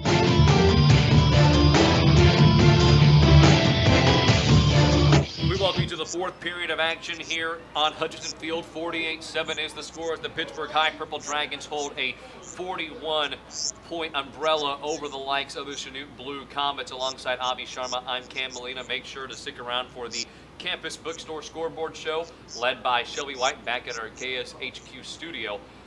And Avi, in this contest, it's pretty clean cut, a 41-point lead in this contest for the Purple Dragons. They've done a lot of the work on the ground, but they've controlled this game from kickoff to this point. Yeah, no joke there, Cam. They've just had a phenomenal game, both on the offensive and defensive side of the field, and it's just a great game overall. 2 great home stands for the Purple Dragons as now they look forward to the next game in Webb City, and actually we just got the confirmation from the referee. It will be a continuous clock here in the fourth quarter.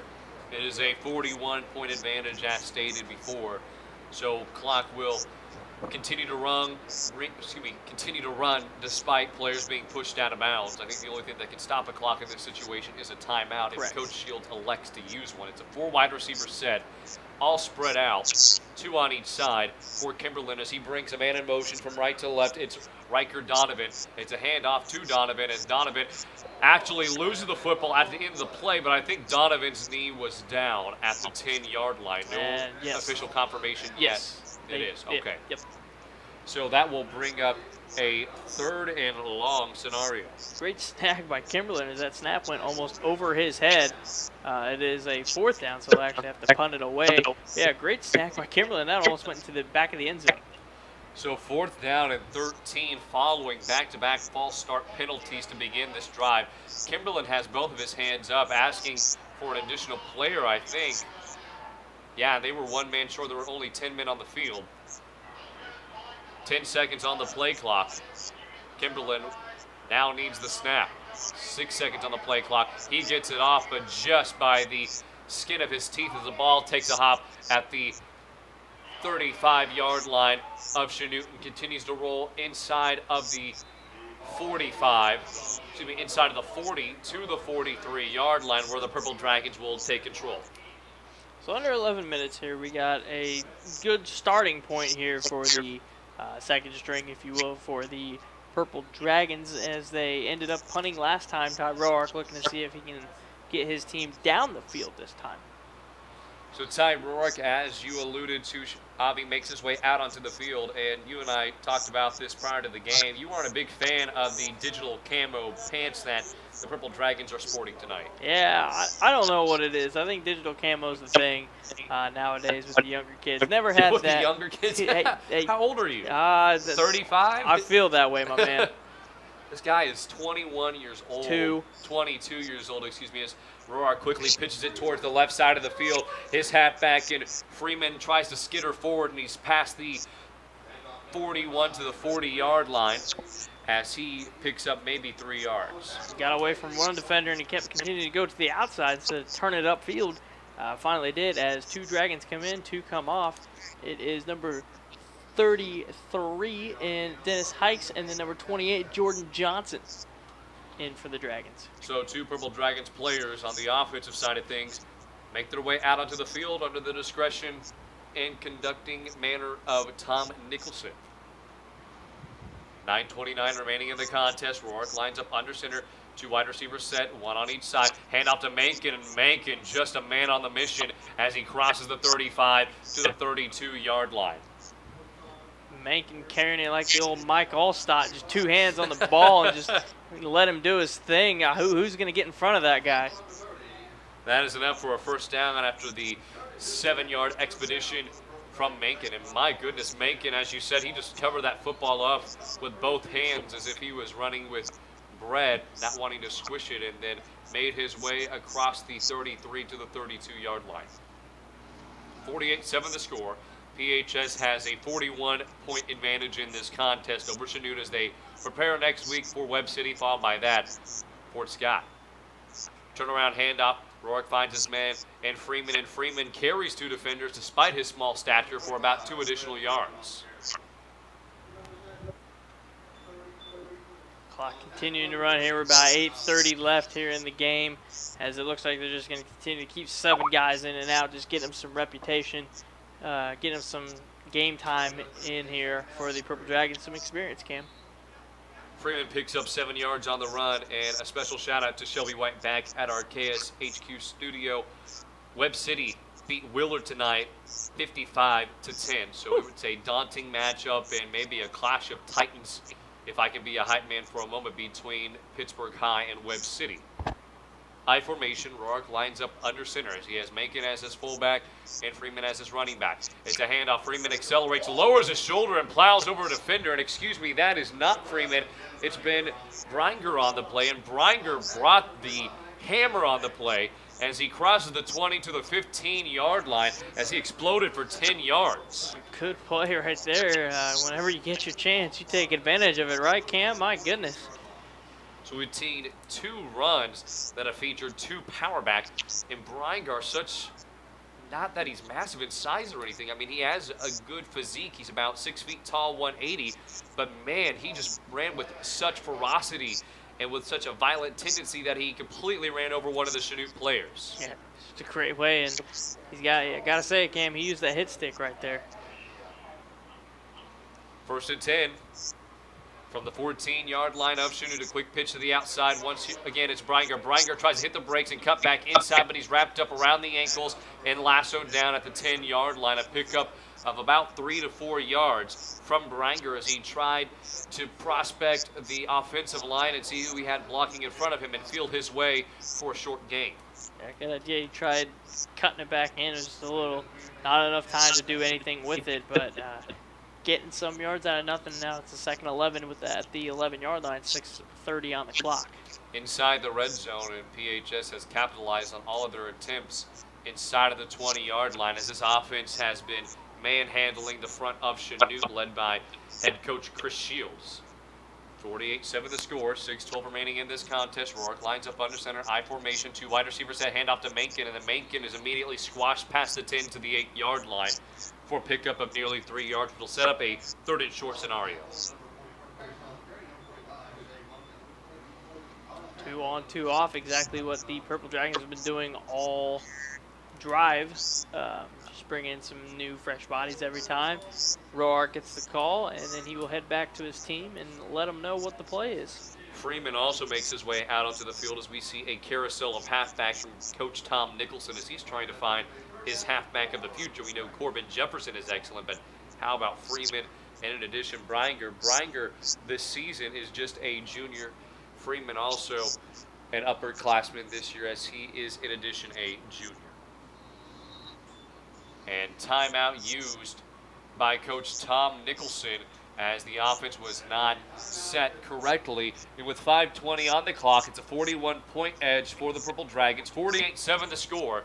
PHS leads. We will step aside for 30 seconds to bring you back more action from Hutchinson Field. You're listening to your sports headquarters, ESPN 100.7. Getting the game-winning score is how you feel when you take your vehicle to Vietti Auto Body and Alignment. They have pros that can take your car from to. With a team of experienced pros that get the job done right the first time, Vietti Auto Body and Alignment will deal with the insurance companies, making it a game-winning experience for you. Plus, they have all the latest collision repair equipment and technology to get your car back on the road again looking good as new.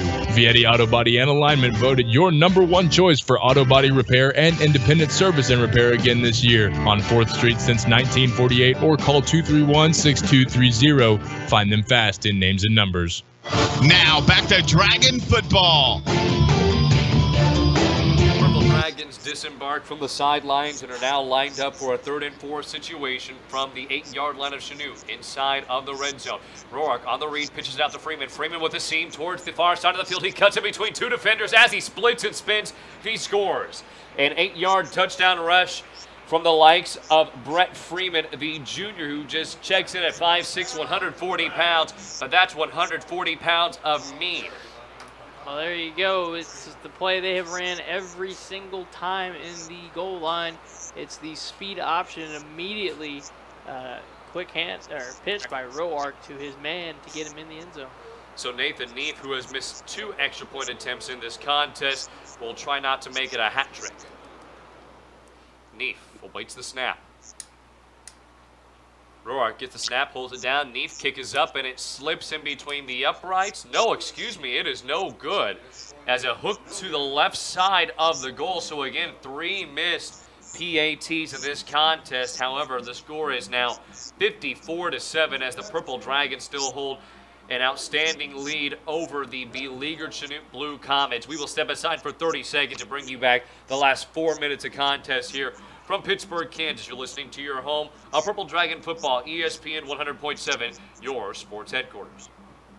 No one wants to file for bankruptcy, but a wage garnishment can make it hard to pay the rent, pay the pharmacy, or even feed the family. Bankruptcy can be a viable option to help families cope with unfortunate and unforeseen financial hardship. Call Steve Stockert at Wilbert & Towner, 620-231-5620 for a consultation to find out if bankruptcy is the right choice for you and your family. Call today. Wilbert & Towner, a full-service law firm, 620-231-5620. We are a debt relief agency, helping people find the relief they need in bankruptcy. Now back to Dragon football.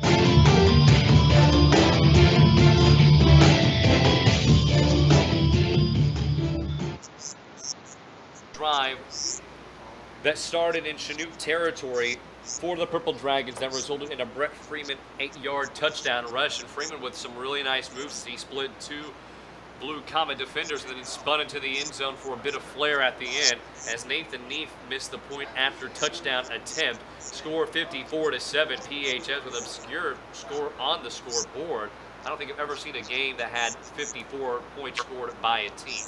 Really? Yeah, I mean, I've seen 56. I mean, I've seen 70 when I'm beating your Broncos and Madden with my Philadelphia Eagles. But digressing, I've never seen a game with 54 points on the board. Let's not get carried away here, Cameron. Nathan Neef set to kick this football away as he holds up his right hand, which is covered with a black glove and black medical tape. Kick is up as it will be from the 10-yard line returning Jaden Costin. As Costin slips past 2 defenders, he snakes his way past the 30 to the 34-yard line and then is stopped at the 34 exactly by a herd of Purple Dragon defenders. We got about 2 minutes later left on the clock. Maybe see a couple plays here for Chanute to call it a game as Kimberlin comes back out on the field with his squad. Probably won't see any passes. We'll probably see those jet sweeps and the speed option plays that they've been running. Make sure to stick around for the post-game report where we will go over this contest between the Purple Dragons and the Chanute Blue Comets, maybe some statistical information analysis that will bring up Coach Tom Nicholson as well. Kimberlin comes from the shotgun formation, 3 wide receiver set. It will be a read option, and a handoff is made in the backfield of Blake Bancroft, the freshman halfback who is able to march forward to the 35-yard line and pick up 2 yards on the shuffle.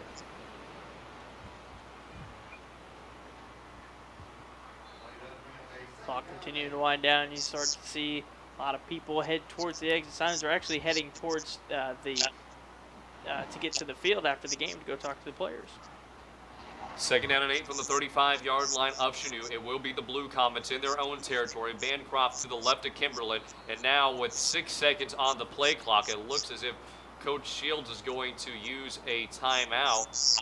And actually, the white cap official is going to make his way over to the football. And the official is now speaking with the center who is on the field, and Owen Burchett, the sophomore. So Burchett is down now, so maybe some wisdom passed along through the years of experience from the head official.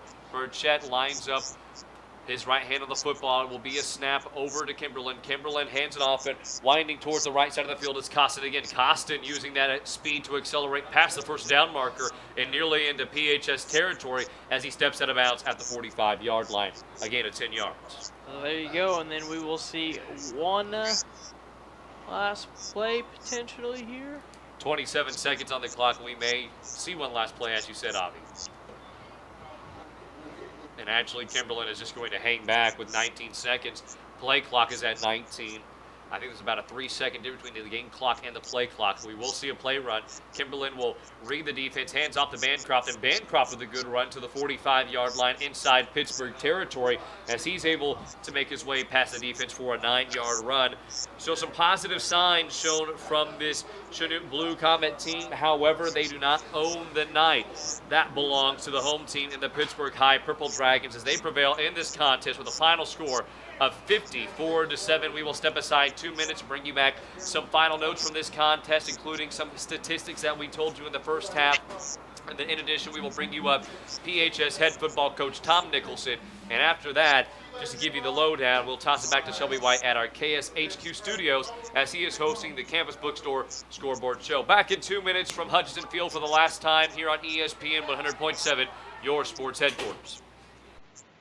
If you are injured in an accident or on the job, it is vitally important that you hire the right attorney. Before choosing an attorney, you should make sure they have the resources to fight large corporations or insurance companies. Your attorney should have extensive trial court experience and a track record of success. The Spigarelli Law Firm with offices in Pittsburgh and Coffeyville has the experience, resources, and reputation to provide the quality representation your claim deserves. Fred Spigarelli has received the top rating from his peers with the Martindale-Hubbell independent rating system. His firm has the resources to hire the experts and physicians needed to properly present your claim. The Spigarelli Law Firm has successfully tried cases for over 40 years and taken numerous cases all the way to the Supreme Court. Call the Spigarelli Law Firm today at 877-409-7931 or visit their website at spigarelli-law.com. You can also find them fast in names and numbers. Be sure to get reliable information when you choose an attorney to represent you.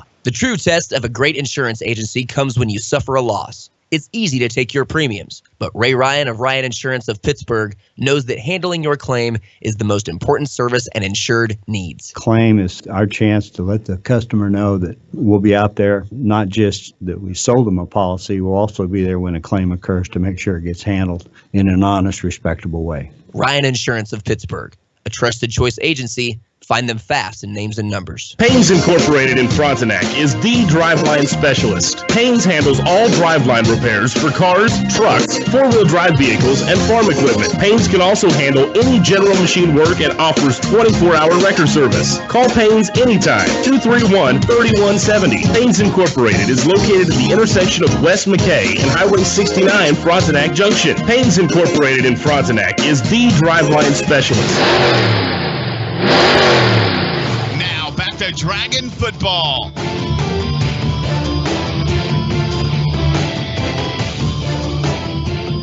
And we welcome you back back to Hutchinson Field for the last time. Final score in this contest, Pittsburg High manhandles the Chanute Blue Comets with the final score 54-7, but that does not really tell the tale of this contest. The context of this contest was that Chanute last season was blanked by this club. They're able to put up a touchdown and fight really hard in this ball game. They even had a drive that lasted about 4 to 5 minutes, 14 plays, and with a sophomore quarterback who was knocked out heading into the second half, I think that's a pretty good performance from this young team. Yeah, hats off to them. I thought they played very well. Regardless of how the score ended up being, they played pretty good against a tough Dragon team, as they did what we expected, just to dominate on the offensive and defensive side yet again, Cam. 2 great home games for the Purple Dragons. It was a hard-fought battle. The Comets gave it everything they had, really, and then you're hoping that some of those players got banged up a little bit, that they can get rested, get ready to go 100% for their next week's game. And obviously in this contest, we saw the dominance on the ground game from this PHS team. That was not in question last year, nor the first game of this season, as there was over 150 yards combined rushing yards between Brandis Evis, Chase Curtis, and Jelani Long last week. And I'm even forgetting Corbin Jefferson into that mix, but tonight we really saw that emphasized tonight. Yeah, I'm still trying to figure it out. I mean, we saw 36 passes last week, and now we only saw 7 passes total for the Dragons. So definitely a game changer there, Cam. But again, adapting to the teams that you play week in, week out is a big factor. And Dragons did just that. They didn't need to really throw the ball today, as they just handed it off, and they got positive yards almost every single time. So PHS jumps out to a 2-0 record. They were unable to do that last year. They started off the season through their first 2 games 1-1. They lost to the Harrisonville Wildcats and then turned around and beat Chanute on their home field 44-0. And rewriting the script so far this year against the defending Class 4 state champions of Missouri and Harrisonville, their first game, PHS won that matchup with a final score of 37-21. And then tonight they dropped 54 points. The offense is firing on all cylinders. That's quite obvious. What have you been able to see? I think the defense is the unsung hero here, as they are continuously causing havoc and causing problems for these quarterbacks. Not only are they getting interceptions, but they're getting pressure on these quarterbacks to cause those interceptions, and then forcing more turnovers than just that. The fumbles, the big sacks, and then making them have to punt on long 4th down situations. So hats off to that defense, as they are just doing a solid job. Yeah, and you talk about the defense, not only the first stringers, but the second and even third string defensive players and offensive players. We got to see a lot of young guys tonight. The future for PHS looks pretty darn good. Yeah, absolutely, and that's something you always want to see, is the younger guys get some experience. And then not only that, it's not only a good thing for them, but it's a good thing for the fans. You know, some of the parents to see their younger guys get in there, get some varsity game time, and also just to see them with a smile on their face on the field having some fun. So obviously the family members are happy about the outcome of this game. I would say other family members just across the border from us are extremely happy too, as the Webb City Cardinals beat Willard tonight 55-10. That is the upcoming opponent for this PHS team. And Pittsburg last year, the score may not indicate it, but this team was really manhandled by that club, as it was a standout performance from Webb City in a down year, as John Roderick Sr. has always done a fantastic job coaching up his guys. Over 30 years of experience, several state titles under his belt.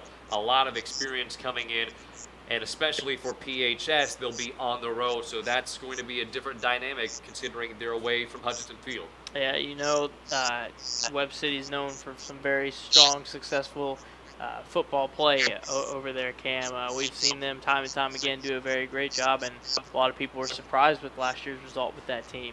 However, big thing is the Purple Dragons have to go on the road, as you mentioned. That is something we haven't seen yet, but I have a strong feeling you're going to see some faithful purple and white head over to Webb City to come see that game. I would agree. Coach Tom Nicholson just about to join us as he's making his way to the press box. Make sure to stick around for the Campus Bookstore Scoreboard Show, though, hosted by Shelby White, Trent Kling, and I will be there very soon once everybody makes their way from Hutchinson Field, as we are now joined by Pittsburg High School head football coach Tom Nicholson. And, Coach, I'm immediately throwing you in here as you're barely even set up, but you finally sat down. Congratulations chiefly on the win. 54-7 is the score.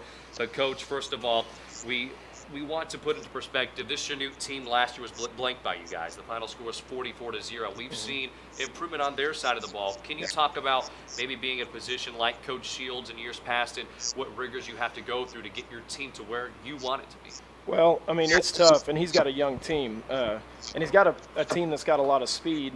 But as you saw tonight, depth is always an issue when you're trying to get it turned around. And they had a couple key players go down. Number 77, one of their best offensive defensive linemen, left early, and they're your number ones for a reason. And had a little drop off there. And number 12 is one tough nut. He was taking a licking and kept getting up. And then after halftime, kept him out. I don't know what his was, but. That kid was taking a pounding from our defense. They were coming free, and his kids are playing hard. It's just a missed block here, a missed assignment, a drop ball, something. It's just hard to get it all going the right direction. But his kids played hard, and they're a classy bunch. Coach Shield is a class act, and he's a good football coach. They're learning. They're taking their lumps because they're young. I mean, most of that team's going to be back next year, and we have a senior-laden bunch, so you would hope that the seniors would have a little bit more game experience and would be able to know a little bit more of the nuances. But his kids are learning it, and it'll pay dividends down the road for them. And, Coach, one of the issues you were able to see last week was more so discipline from your team in terms of penalties. In addition, just some missed assignments and tackles, what many other coaches would think as well. Did you see an improvement on that tonight? Well, not penalty-wise, no, we didn't. Turnover-wise, yeah, we were okay. Turnover-wise, we were in our correct spots. Until we look at the film, if we'll have to see if we got two in the same gap and the little things. But our kids were playing fast, which is the number one thing. You want them to know their assignments and do everything they're supposed to. But number one, they've got to move. They got to play fast. So. If they're doing that, we can correct everything else. But no, penalty-wise, it was ugly tonight. And, we jumped out early to that 21-point lead, and then it got very sloppy. And I had terrible play calling. I mean, it was more on me than anything else. We were just a little bit off with passing game, and I was too stubborn to give it up that early. But once we settled down and I started putting our kids in a better position, just running the ball, pounding the ball, our offensive line was getting off, our backs running hard. That's when we really started to impose our will. Coach Chanute used a lot of their up-tempo style of offense tonight. You talked about your guys playing quick. Can you talk about the adjustments that have to be made when a team is playing a different cadence? Well, it's just, you want most of the time you want a defensive huddle, but when you can't do that, you just call it a muddle. You just make sure everybody's within earshot, and you get the call out, and you yell the numbers, and away you go. You got to simplify it. You saw a lot of our defense has armbands, so they just yell a number, and everybody sees what they got, and then they go. So, it's just a different style. So when you're playing a team that doesn't huddle or can go quick, has that potential, which Chanute does, then you make your adjustments during the week. But you just go off bands. You don't need to huddle. You just make sure everybody's communicating and on the same page. Coach, obviously with the large lead heading into the third quarter, you take out Chase Curtis, put in Ty Rourke. He had some playing time at a starting role last season. Didn't have too many plays tonight considering the score, but you saw some young running backs tonight. You saw some young defensive players. What did you see out of them? Well, I really like the backfield of Ben Brenniger, Brett Freeman, and Bub Petty at tailback, and then Shea Munkin at fullback. Those are our guys for the future, and they ran hard. We did have one fumble, but that's correctable. It was on a mesh. We were trying to read it, and we just didn't have a clean mesh. But I like the way they run. In particular, Ben Brenniger, when he comes in, he's just a little bull. He's not very big, but he runs hard, and he's low to the ground and tough to tackle. So it's fun to see those guys because that is the future of PHS football in the backfield. So it's good to get those young guys in on Friday nights, and when we watch film, the older guys will help coach them up just as much as the coaches will, and that's what you get. When you have a program, you want your older kids teaching your young kids how to do it in the weight room and in film study. So they pass on that knowledge. Coach, last question. Next week, Webb City, you're on their home field. What are you going to do this week to prepare, not to give the full schedule away or the full playbook away, but what do you want to see from your team this week in practice? Well, Webb City, everybody knows Webb. They're one of the best programs in the entire Midwest. They're so fundamentally sound and disciplined, and they do a tremendous job scheming. We look at it like we do Harrisonville. They're going to show us where our weaknesses are, and we're going to have plenty of time to correct. So we're going to get our game plan offensively and defensively, execute it the best we can. And if they take advantage of some plays or some things we're missing, that gives us the rest of the season to correct it. But it's a great challenge, and that you're talking about a class organization. Coach Roderick and Coach Smith and that staff are tremendous coaches, but they're even better men. And our kids look forward to playing that game. It's going to be fun. We know what we're up against, but it's still blocking and tackling. It's doing your job, and we'll see how much we've improved in the last week. Coach, always a pleasure. Thank you so much for joining us. Thanks, Kim. And congratulations on the win. Final score 54-7 as Pittsburg High School prevails over the Chanute Blue Comets, their former SEK League opponents. Special thanks once again goes out to Shelby White back at our SEK KSHQ studios. From Avi Sharma, I'm Ben Cameron Molina. Let's toss it back to the studio. It is Shelby White with the Campus Bookstore Scoreboard Show. Thank you very much tonight, folks. Have fun and be safe. Welcome to Orthopedic Specialist of the Four States. Neck to toe, the largest and most comprehensive orthopedic and sports